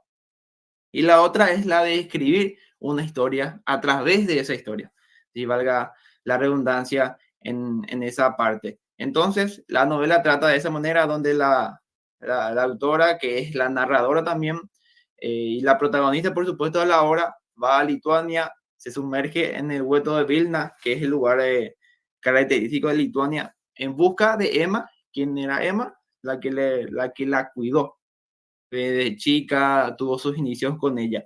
Y principalmente en eso se basa la novela, y cabe resaltar la fusión entre realidad y ficticio, como también la realidad de pasado y presente. Entonces, la novela específicamente, y luego termina mencionando donde finalmente la autora consiguió lo que quería, encontró comodidad, encontró lo que buscaba a ir hasta ese lugar en el hueto de Vilna. Por eso estaba mencionando la dualidad entre pasado y presente, y también un poco de ficticio y realidad. Ahora bien, para mencionar la teoría que he utilizado, que es la teoría del filósofo alemán Friedrich Nietzsche, que plantea principalmente que todo lo que ha sucedido, está sucediendo o sucederá en el universo, se repetirá en un ciclo infinito. ¿Qué quiere decir esto? Mejor dicho, porque recuerdo que en un colegio estuve preguntando eso, o mejor dicho, estaba argumentando, y me dijeron que si todo lo que pasó ahora va a volver a suceder. No exactamente así, sino que va bien como una forma de evaluar la vida y cómo vivimos. Lo que quería hacer esta Nina, queriendo revivir un poco sus inicios, sus raíces, mejor dicho, en Lituania, donde ella creció. Entonces, ahí es donde aplica la teoría, donde también voy a estar quitando algunos fragmentos de esta novela para relacionar un poco con esta teoría de Friedrich Nietzsche, que menciona que la idea de que la vida tal y como no conocemos se repetirá en un ciclo infinito. Infinito es lo que menciona en gran parte de su libro en esta teoría. Ahora bien, con respecto al análisis ya de esta obra, voy a estar mostrando algunos fragmentos. Por cuestiones de tiempo nada más no pude quitar más, pero dos fragmentos quité que en lo personal me parecieron importantes, relevantes en este análisis. Dice así, en la página 56, luego de recibir a quedar algún donde narrar la historia de Emma. ¿Quién es Emma? La señora con quien creció Nina. Por ello decidí trasladarme a Lituania. Por eso estoy en Vilna, cautiva entre los cartones negros de un álbum de fotos. El álbum de fotos es el principal estandarte de esta novela, que gracias a ese álbum de fotos ella está buscando sus raíces, con los recuerdos, por supuesto. Tenía que rescatar esas vidas, y qué mejor que en el lugar donde descansan sus historias, en el escenario real donde vivieron esos fantasmas. Es un fragmento donde menciona en la novela, y más o menos la explicación, y haciendo un contraste con la teoría seleccionada, el eterno retorno, que como les estuve mencionando, supone que todo lo que ha sucedido se volverá a repetir en un ciclo infinito. Y Nietzsche insta a vivir de manera auténtica y plena, abrazando la responsabilidad total en nuestras acciones y elecciones. ¿Por qué acciones y elecciones? La elección, primeramente, que tuvo la autora, la narradora, la protagonista, de conocer sus raíces. Y la otra, que es la acción de ir hasta Lituania en busca de sus raíces. Entonces, ahí se hace un contraste muy importante con la teoría del eterno retorno, que menciona que es una responsabilidad total en nuestras acciones y elecciones. En este caso, lo que la narradora obtuvo al ir hasta el hueto de Vilna, donde se estuvo desarrollando gran parte de la novela específicamente. Luego, otro fragmento menciona lo siguiente: pero en el caso es que en este relato soy yo el personaje y también la narradora. Soy yo la que inventará la vida de los fantasmas que habitan en la fotografía del álbum de Emma. Desconozco aún las historias de ellos. No sé si fueron seres reales, si existieron o son imaginarios. Pienso que nada es del todo real hasta que no se lo conoce o se lo escucha. Se dialoga con él porque todo lo que sé de la vida de Emma está en las fotografías del álbum. Es haciendo un poco alusión a lo que le estaban mencionando acerca de que ella es personaje y la narradora a la vez en la historia. Y en este caso, la narradora se identifica como un personaje en la historia que está creando. Lo que le estaba mencionando también, la dualidad en que cuenta la historia y que es parte de ella. Esta dualidad, ya que estuve investigando mucho en su momento, surge la complejidad de la identidad y cómo uno puede ser observador como el protagonista de su propia vida. Los fantasmas en las fotografías insinúan cómo la imaginación y la narrativa pueden dar forma y crear realidades alternativas. ¿A qué hago alusión ahí cuando menciono realidades alternativas? A que uno cuando está leyendo la novela, y me pasó, por eso menciono en lo personal, que va creando realidades en la mente, exento de lo que está sucediendo en la novela específicamente. Entonces, esa dualidad, esa complejidad en que uno, o sea, mejor dicho, a mí en lo personal me sucedió eso de que estaba creándome otras realidades a la par que estaba leyendo la novela específicamente. Y a eso, lo que apunto cuando mencionó realidades alternativas. Y como mencionó la autora también en su fragmento, nada es completamente real hasta que se conoce o se interactúa con ello. La metodología para este análisis fue el análisis de contenido, esta técnica, que gracias a esto se pudo ver la reflexión sobre la construcción a través de la memoria de los espacios. Los espacios yo creo que son un papel determinante también en esta novela. La casa, Paraguay, Lituania principalmente. La casa de la calle 22 no es solo un escenario físico en Lituania, sino también un archivo vivo de historias y emociones. La autora, Susana Gertopán, utiliza la casa para explorar cómo los lugares pueden ser depositarios de recuerdos y cómo estos recuerdos afectan a los personajes en su vida adulta. Lo que a ella le afectó, vamos a decirle, para que haga esta investigación, para que vaya a conocer sus raíces, principalmente. Luego, en los resultados, me quiero interiorizar primeramente con el contexto histórico. Y mencionaba al principio la dualidad entre pasado y presente, porque fácilmente uno puede salirse de la historia y perderse. Y después voy a mencionar por qué me había pasado eso, porque primeramente transcurre la historia en Lituania, después ve la realidad en Paraguay, luego va nuevamente a Europa, luego vuelve a sus raíces cuando era niña, y todos esos saltos de página que tuvo la historia, que es muy característica, por supuesto. Como estamos mencionando los dos tiempos pasado y presente. El tema principal fue la búsqueda de los raíces de Nina. ¿Quién es Nina? La narradora de la historia, a través del álbum de fotos que fue vamos a decirle, el factor que le convenció a buscar sus raíces.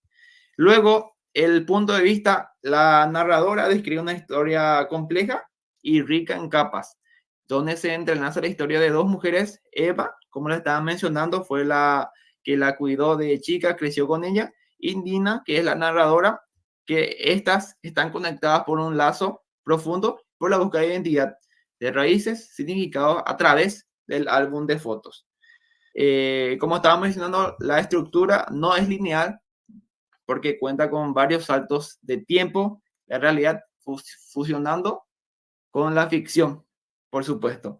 Y el lenguaje de esta narración se vuelve reflexiva, considerando la complejidad de la identidad en la memoria, las experiencias pasadas que influyen en la vida de la autora para la descripción de esta historia específicamente. Yo creo que es más determinante, porque gracias a esa identidad, a ese recuerdo, pues que se tomó la decisión de investigar, de buscar, de salir a Europa a conocer sus raíces. Como conclusión, esta novela como estaba mencionando, fue ganadora del Premio Nacional de Literatura en el año 2021. Se publicó hace poco nada más. Y es una composición con diversos elementos que afectan a la comprensión lectora a lo largo de la novela. Es decir, afectan, como estaba mencionando, que fácilmente uno puede perderse del hilo de la historia que está transcurriendo por los diversos elementos que la autora agrega a esta novela. Y como mencioné, la escritora narra la historia que se vuelve un tanto confusa debido a la dualidad entre pasado y presente. Por ello, es la elección de la teoría del eterno retorno de Nietzsche, que es referente al tiempo no lineal, como lo es en esta novela. Y también creo que esta novela, como es muy nueva todavía, todavía no existe un análisis hecho o publicado, mejor dicho. Sí hay grandes rasgos de esta novela por las entrevistas mismas que brindó la autora, pero un análisis todavía, al menos publicado, no existe. Y gracias a contactar con la autora, que me ayudó muchísimo para la realización de esta investigación, porque a la par que estaba haciendo me perdía, trataba de fusionar nuevamente, de realizar, porque quería cambiar la novela porque no me salía. Y luego de la entrevista que me concedió la autora Susana Gertopan, como están viendo en pantalla, ahí sí pude hilar, y también, por supuesto, se interiorizó y me ayudó mucho también a darme grandes rasgos de cómo podría encarar el análisis de su novela. Entonces, mencionó también que me preguntó si sarcásticamente, ¿te perdiste en la novela? Sí, le mencioné, y esa era mi intención, que te pierdas, luego me dijo. Y entonces fui entendiendo más y más hasta realizar el análisis.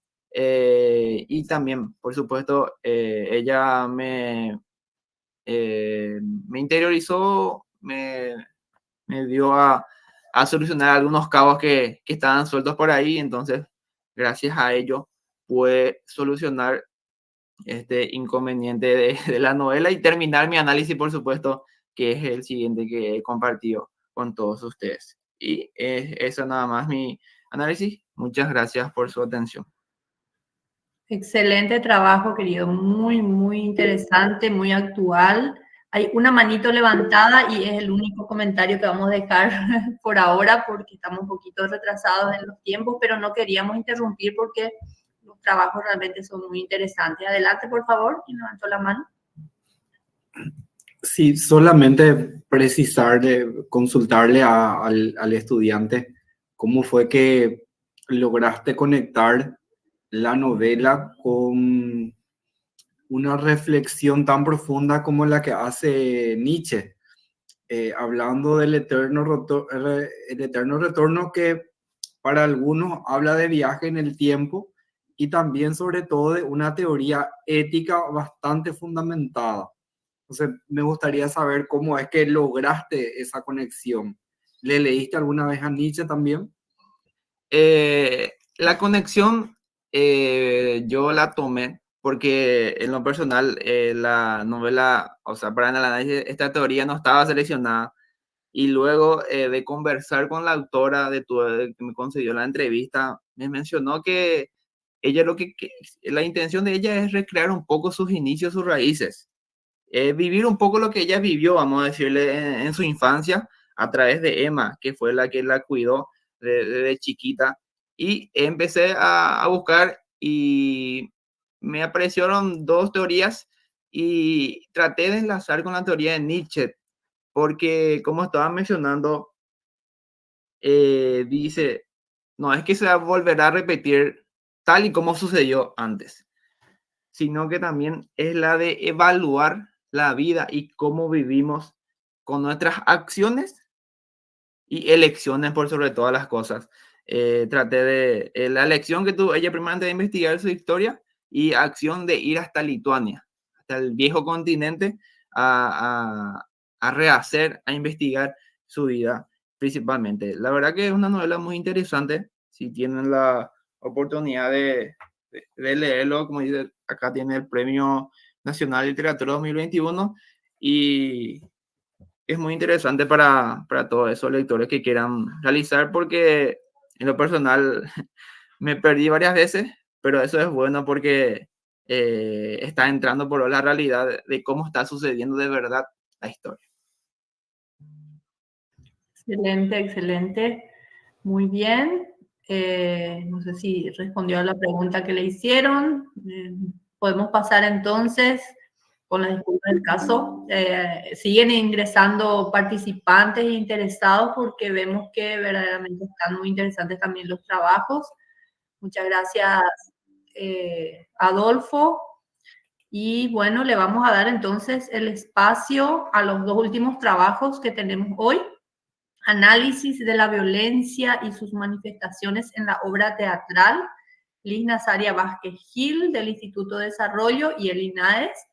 Y luego, enseguida también, el profesor investigador Sergio Cáceres Mercado, que nos va a presentar Guerrilla y lucha armada en la narrativa de Santiago Dimas Aranda. Adelante, por favor, Liz, si estás en sala. Sí, muy buenos días. Voy a compartir pantalla.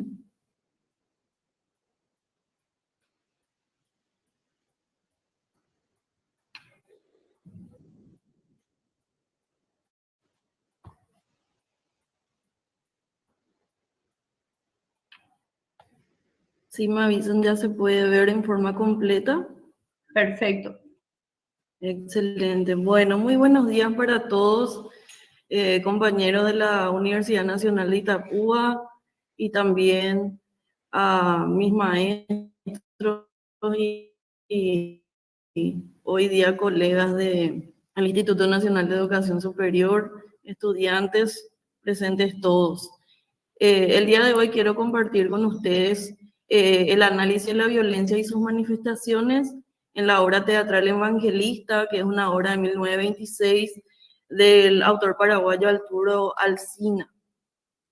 Es una obra teatral. En primer lugar, quiero arrancar por la cuestión de la violencia, teniendo en cuenta que es un fenómeno que tiene múltiples manifestaciones y hoy día es una amenaza latente, que también, por lo tanto, es un llamado de atención para la vida académica y sobre todo para nosotros que nos formamos en educación. Teniendo en cuenta el punto de vista de las investigaciones para la paz, la violencia tiene un origen cultural y por lo tanto eso nos lleva a tratarla o abordarla de alguna manera, teniendo en cuenta que son en realidad conductas aprendidas y no manifestaciones de la naturaleza del ser humano. O sea que no de por sí el ser humano es violento, sino que esas manifestaciones violentas son por medio de la conducta aprendida. Entonces eso nos lleva a pensar un poquito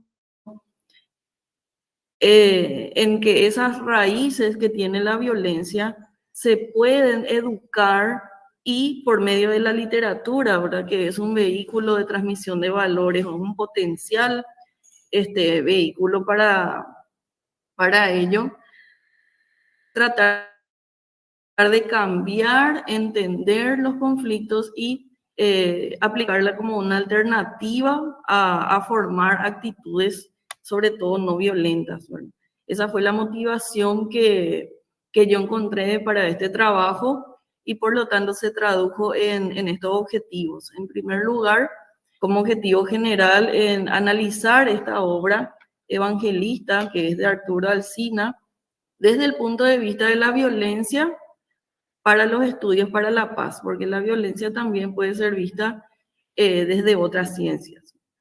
Y en cuanto a los objetivos específicos, ya identificar cuáles son las manifestaciones de la violencia en la obra, los elementos vinculados a la violencia que también se encuentran, y finalmente establecer una relación entre esos elementos vinculados a la violencia encontrados en la obra de manera ya implícita o explícita.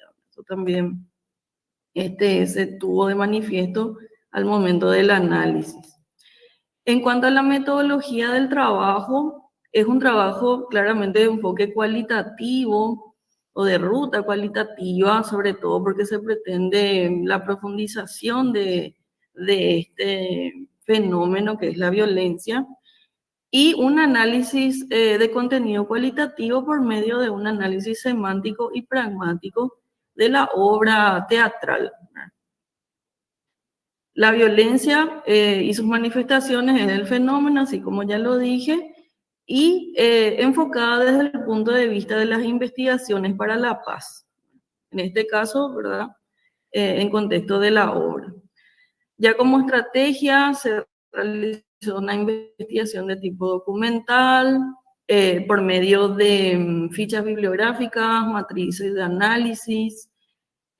Para construcción de esa matriz se tuvo en cuenta las categorías temáticas. En este caso fueron, por un lado, los tipos de violencia, según Johan Galtung, que es un investigador para la paz, pionero, ¿verdad?, en el tema, y las manifestaciones de cada tipo de paz, según Galtung, encontradas en la obra teatral de Alsina.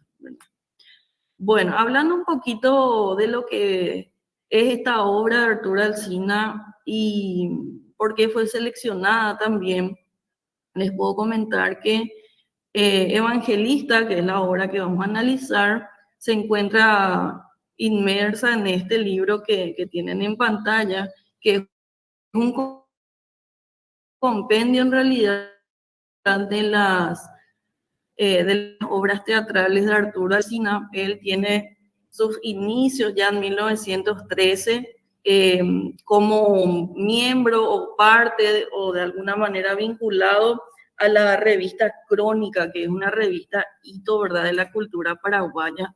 En aquel entonces, él muy joven, tenía solamente 12 años. Él en realidad es hijo de una familia de inmigrantes catalanes, nacido en Tucumán, que se trasladan a Asunción cuando él tenía 12 años, ¿verdad? Y una vez que ingresa al Colegio Nacional de la capital, en donde más tarde, ¿verdad?, va a ser reconocido como uno de los entrañables amigos de Manuel Ortiz Guerrero, ¿verdad?, que en general seguramente nos suena más el nombre de Arturo Alsina vinculado a Manu, ¿verdad? Se inmiscuye en ese mundo de la literatura, por más que más adelante, ya cuando deja el colegio, él recurre a una formación en química y farmacia. Él tenía una farmacia muy reconocida en la capital y que de alguna manera termina siendo su sustento de vida, pese a que él tenía una gran pasión por las letras. Es sobre todo dramaturgo. Al principio también escribió poesía, escribió texto narrativo, pero sobre todo se enfocó luego a la escritura de obras teatrales.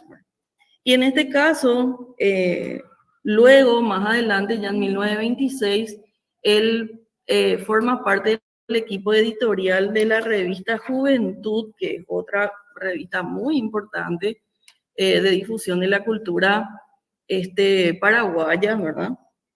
En composición con Ortiz y Sorazábal, que eran ya miembros de la segunda etapa de esta revista. Entonces, en 1926, él pone en escena 3 obras teatrales, siendo Evangelista la tercera obra de ese año, ya con conformación de lo que se conoció como la Compañía Paraguaya de Dramas y Comedias, que fue la primera compañía paraguaya de actores típicamente paraguayos.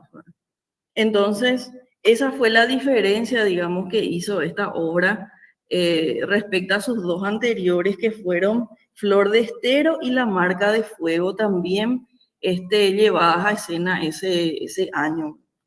Evangelista se presenta en escena el 30 de noviembre específicamente de 1926, y a modo de anécdota también se comenta que fue con varias dificultades, porque se estrenó un jueves típicamente era un día prácticamente muerto, digamos, para lo que era el teatro de la época. De todas maneras se estrena en el Teatro Granados. También se comenta, o sea, el autor, que es Jorge Aguadé, el autor de este libro que tiene en pantalla, es el que cuenta un poco las anécdotas, y que sobre todo, ¿verdad?, es uno de los recopiladores más importantes de la obra de Alsina. Y comenta, ¿verdad?, que tuvo, ¿verdad?, una serie de dificultades la obra el día que se estrenó.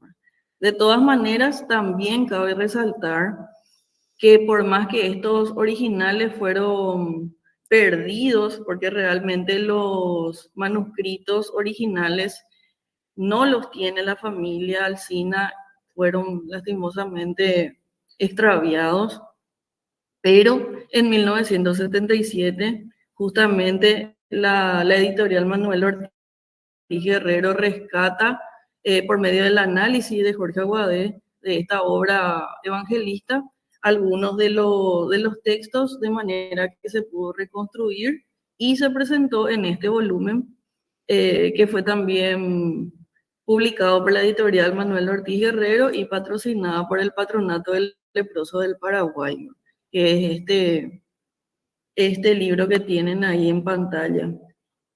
Bueno, eso es un poquito para hablar de nuestra unidad de análisis y de lo que va Evangelista, que es una obra en 3 actos.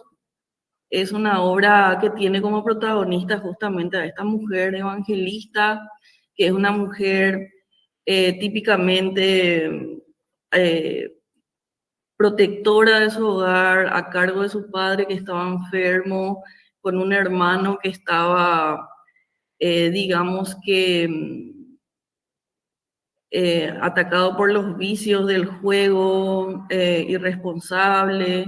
Ella es la que toma la posta, ¿verdad?, en esta familia, y que por medio de varios sufrimientos y varias situaciones que ella atraviesa durante su vida, termina tomando la decisión de ejercer la prostitución para salvar a su hermano de la cárcel por una deuda que tenía, y también para salvar la vida de su padre, porque eran personas de muy escasos recursos. Entonces ese es más o menos el contexto en el que se da esta obra, y también llamativamente para mí, sobre todo en una sociedad de 1926 donde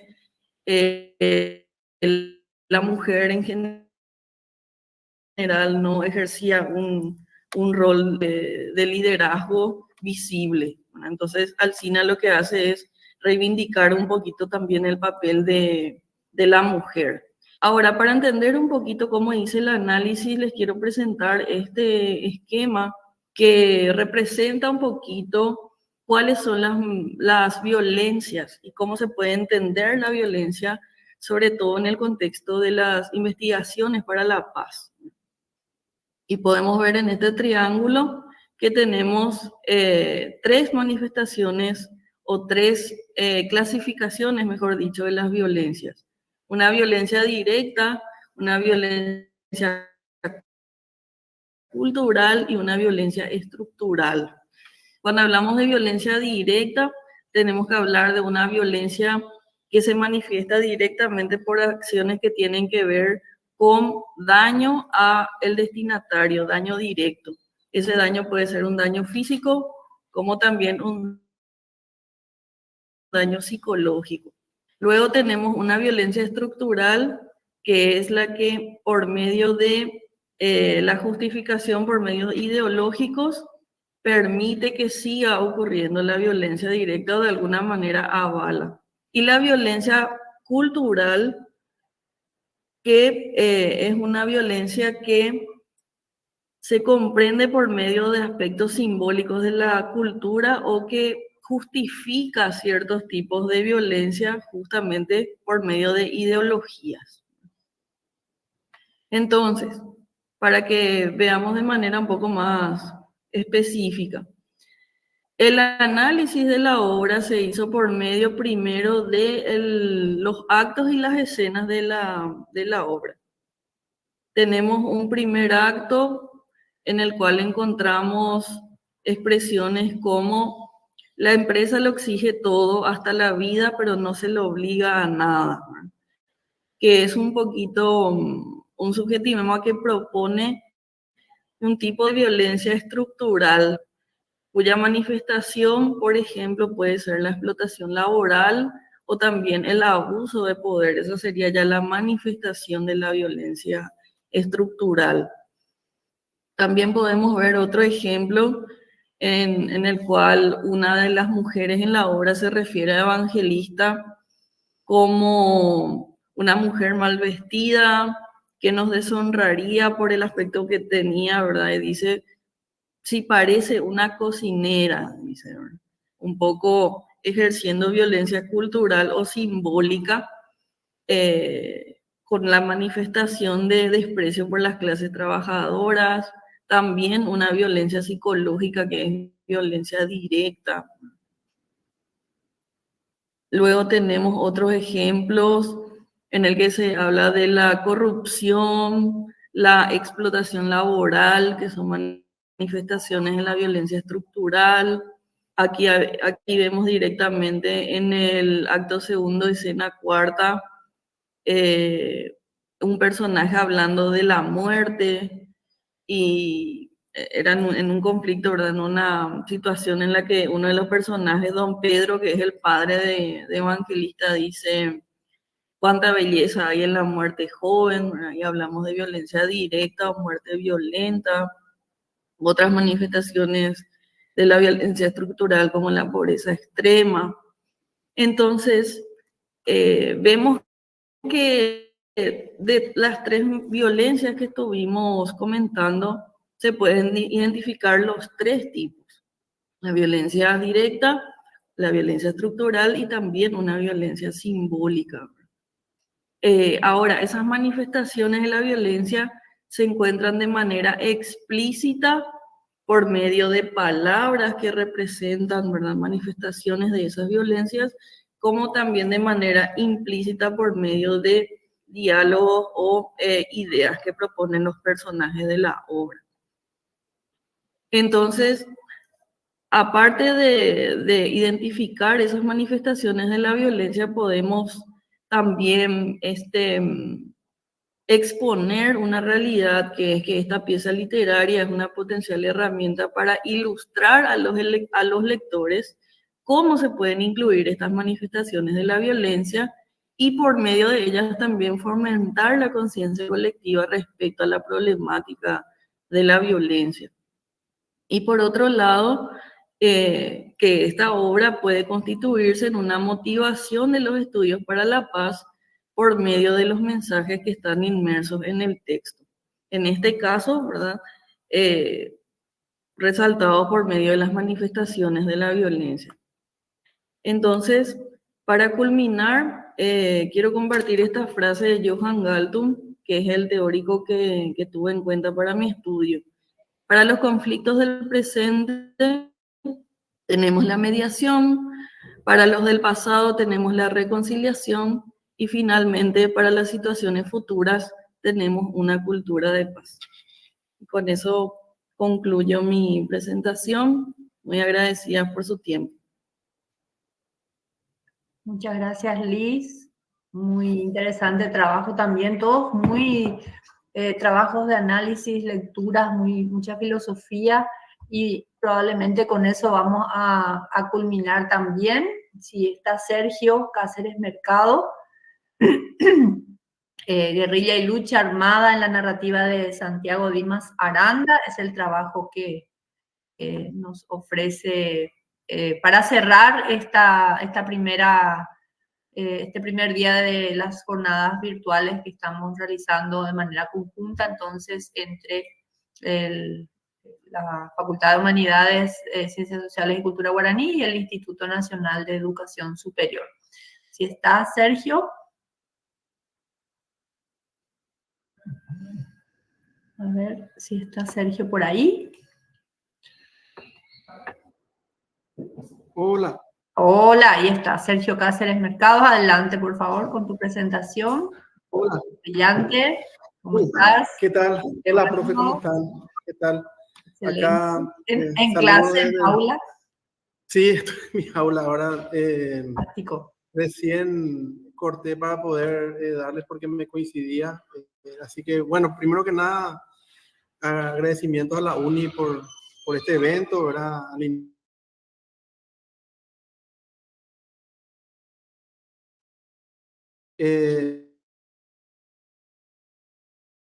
Bueno, voy a hacer rápido, profe. Por ahí, si quieres apagar la cámara para que tenga mejor señal. Se congela un poquito tu conexión, parece. Bueno, no sé si pueden ver, me dicen por favor.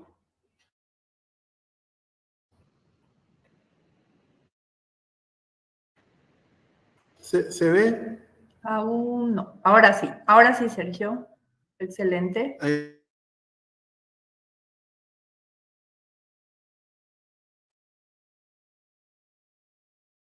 Pero no te escuchamos.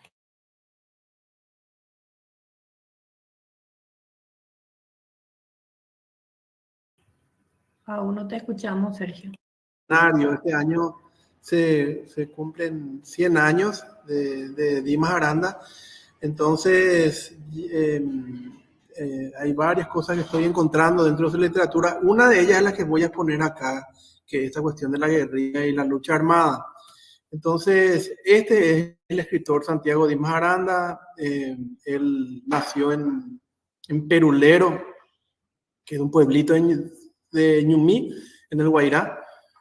Una compañía, digamos, de Ñumí, y que existe, es pequeñito, pero hasta ahora está. Él nació ahí, pero él emigró después de la Revolución del 47 a Argentina por cuestiones políticas, y esas cuestiones políticas son las que justamente voy a mencionar y que están muy relacionadas con su obra.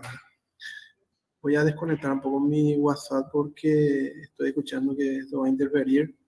Ahí voy a... el sonidito ese va a estar... bueno, ahí vuelvo otra vez a...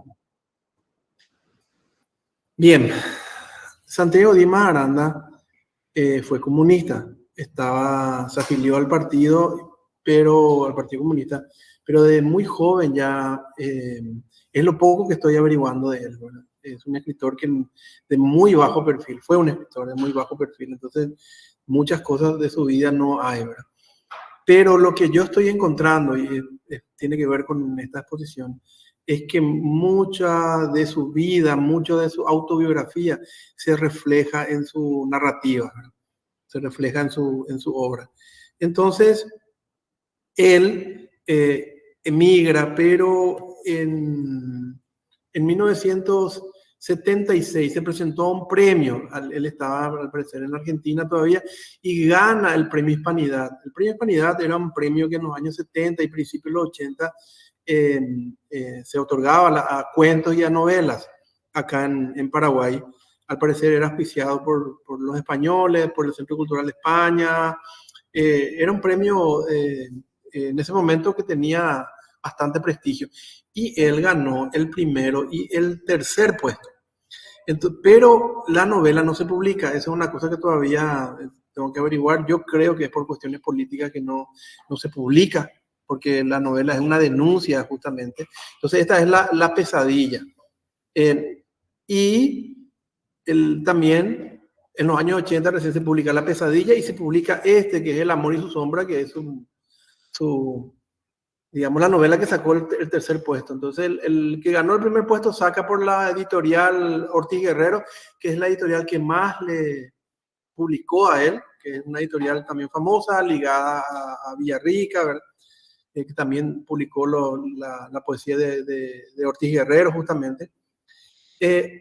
Y luego, ya cuando en la democracia, él vuelve a Paraguay en democracia, viene a vivir de vuelta a Paraguay, y ahí publica esta tercera novela que se llama Medio siglo de agonía, que es esta portada que ustedes ven ahí con la foto de él.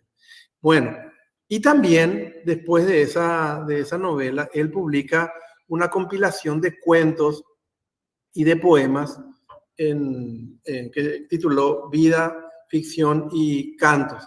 En Vida, Ficción y Cantos él tiene poesía y tiene varios cuentos. Algunos de esos cuentos ya se publicó en este libro, acá en El amor y su sombra.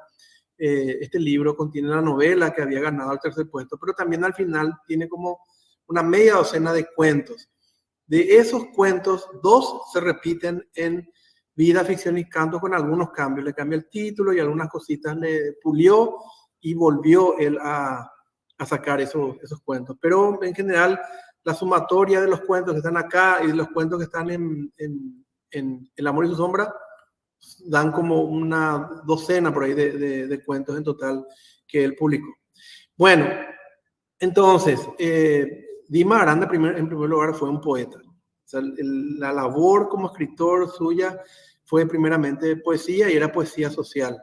Él hizo una compilación con otra escritora de la poesía social en Paraguay. O sea, la posición política de Aranda se notaba mucho en su producción literaria, o sea, como afiliado al Partido Comunista, como militante, como alguien que tuvo que emigrar.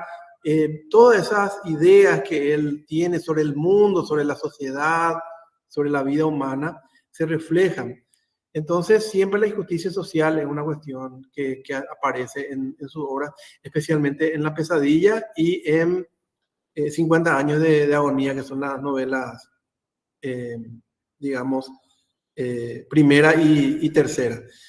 Entonces, lo que yo encontré, y que es lo que ahora solamente voy a mencionar rápidamente, es que la opción de la lucha armada y la lucha armada en el caso de los protagonistas de las novelas de La pesadilla y 50 años de agonía es lo que en otros términos se conoce como guerrilla. Donde, digamos, está más fuerte eso es en 50 años de agonía, que es una saga familiar, es una novela que se inicia, digamos, antes de la guerra del Chaco. Ahí el protagonista es un niño, Arturo Guerra. Los nombres de los personajes también son muy significativos. Él es de la familia Guerra. Eso ya lo es luego un indicador, ¿verdad? El padre es un estanciero, un señor que tiene tierras. Y hay una primera parte de la vida de Arturo Guerra que se desarrolla al lado de su papá, digamos, en las tierras de su padre, con personajes que luego él al crecer, al madurar, van a ir terminando y le van a dar cabida a otros personajes. Entonces lo que nosotros vemos es el desarrollo de Arturo, que pasa su niñez en el medio, o sea, durante la guerra del Chaco. Ahí aparece una cuestión que no es muy conocida, digamos, o sea, por lo menos no se menciona mucho, que fue la oposición de militantes de izquierda a la guerra del Chaco. O sea, la guerra del Chaco siempre se expone como una guerra patriótica que, digamos, tuvo el apoyo de la ciudadanía. Sin embargo, como todas las guerras, acá también hubo gente que no apoyó, y generalmente los socialistas y los comunistas eran gente antiguerra. Entonces él le conoció a esa gente. En esa novela aparece un personaje muy importante que es como una especie de sabio, luchador, con un pasado muy fuerte, que es Zoilo Herrero, que además era también herrero en la novela. Zoilo aparece en un poema en Vida acá. Él le dedica un poema y ahí dice que él le conoció a Zoilo. Entonces Zoilo Herrero luego se convierte en un personaje en esta novela. Y es como una especie repito, de guía, de sabiduría de los jóvenes que quieren cambiar la sociedad paraguaya en su momento, ¿verdad? Era pobre, fue un luchador, ¿verdad? Bueno, trabajador. Entonces, esos ideales, luego Arturo Guerra, Arturo, el protagonista de esta novela, va a encarnar. Y cuando luego de la guerra del Chaco empiezan las revueltas donde ya tienen protagonismo los militares que estuvieron en la guerra del Chaco. O sea, la novelística de Dimas Aranda, bueno, como toda la otra novelística, exige que uno maneje por lo menos unos rudimentos de historia del Paraguay, ¿verdad? Del siglo XX por lo menos. Entonces uno puede ubicarse que lo que está ocurriendo es que luego de la guerra, él no dice autores, no dice qué revolución es, pero uno pilla por los datos que da. Estamos hablando de la revolución del 47. Y ahí ya Arturo ya es joven, ya milita y se encuentra en el bando opositor, en el bando que le hace la guerra al gobierno en ese momento, ¿verdad? Y ahí es donde entonces todas las líneas de los personajes que están con Arturo dicen que la opción para poder derrocar a la injusticia, a los opresores, es la lucha armada, ¿verdad? Entonces, de ahí que en eso que está muy fuerte, en 50 años de agonía, porque lo que él muestra es que estos personajes sufren, que el país en sí está en agonía. O sea, el Paraguay en sí es un ser agónico, en constante lucha interna.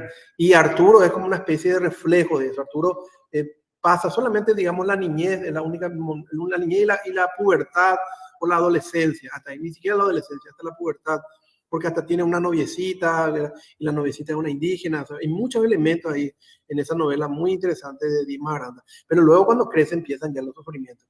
Lo cierto es que Arturo se va al monte. 50 años de agonía tiene como otro protagonista, digamos así, oculto a la serranía del Iwituruzu. O sea, son guerrilleros que se esconden en la serranía. Eso existió. O sea, la serranía del Iwituruzu, que es donde, digamos, el lugar donde creció Dimas Aranda, ahí hubo guerrilla.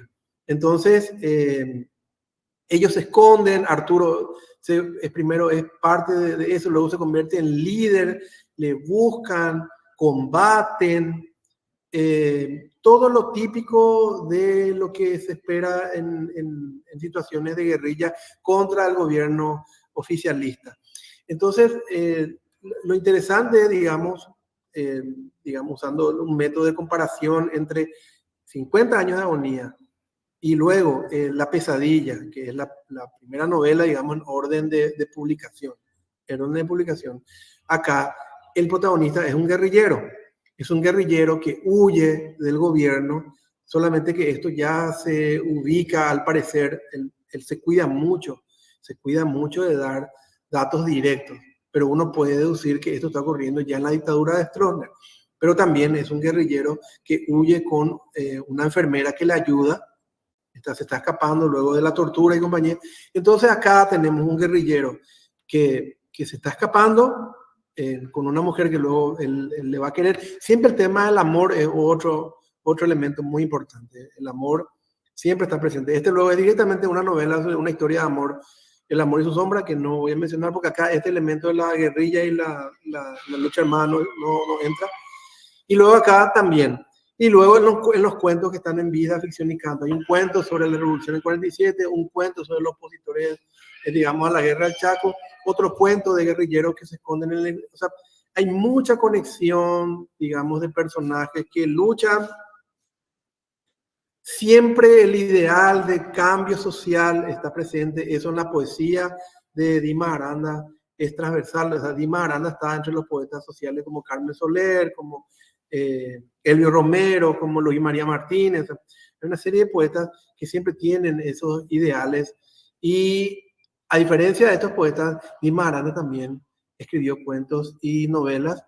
Y digamos que básicamente la conclusión es que estas cuestiones de la vida de Dimas Aranda y su preocupación por la lucha social y compañía y la injusticia social y la denuncia se insertan en su personaje con la opción de la lucha armada, que era una opción en un momento dado en la historia, no del Paraguay, sino en la historia de la humanidad, es decir, la historia, digamos, del siglo XX, era una opción dentro de ciertas líneas políticas en las cuales Dimas Aranda también militó, que por ejemplo el Partido Comunista o el socialismo, ese tipo digamos, de opciones existían.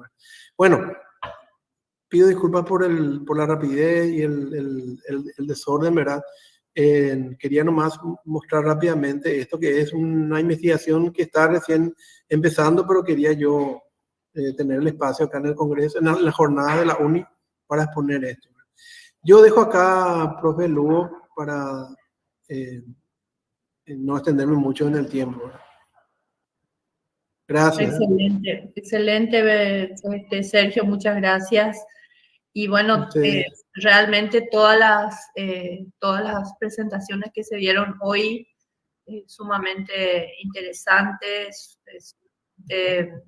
enlazadas también en una línea temática. Comenzamos con las compañeras que nos contaron su experiencia desde la Argentina, pero luego un poco el análisis literario parece que es el que primó en todas las presentaciones, filosofía.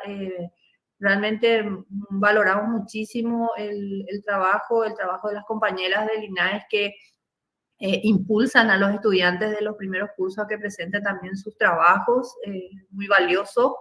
Y bueno, si no hay algunas preguntas o comentarios aquí, nos excedimos un poco mucho, valga el término en el tiempo hoy de lo previsto, pero no quisimos desaprovechar ni interrumpir las presentaciones que hicieron, porque, reitero, nos parecieron muy, muy valiosas.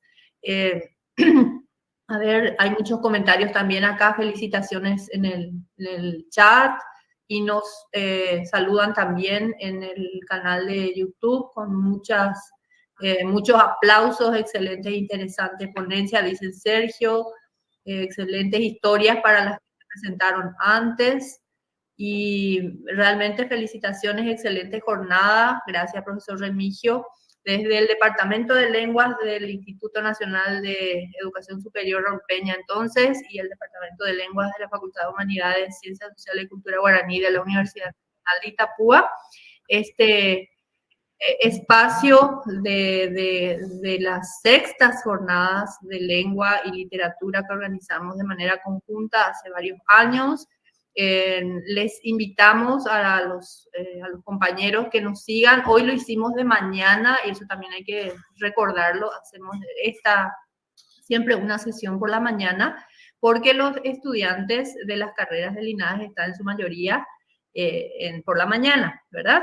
Y bueno, la siguiente, gracias Susan también por los saludos.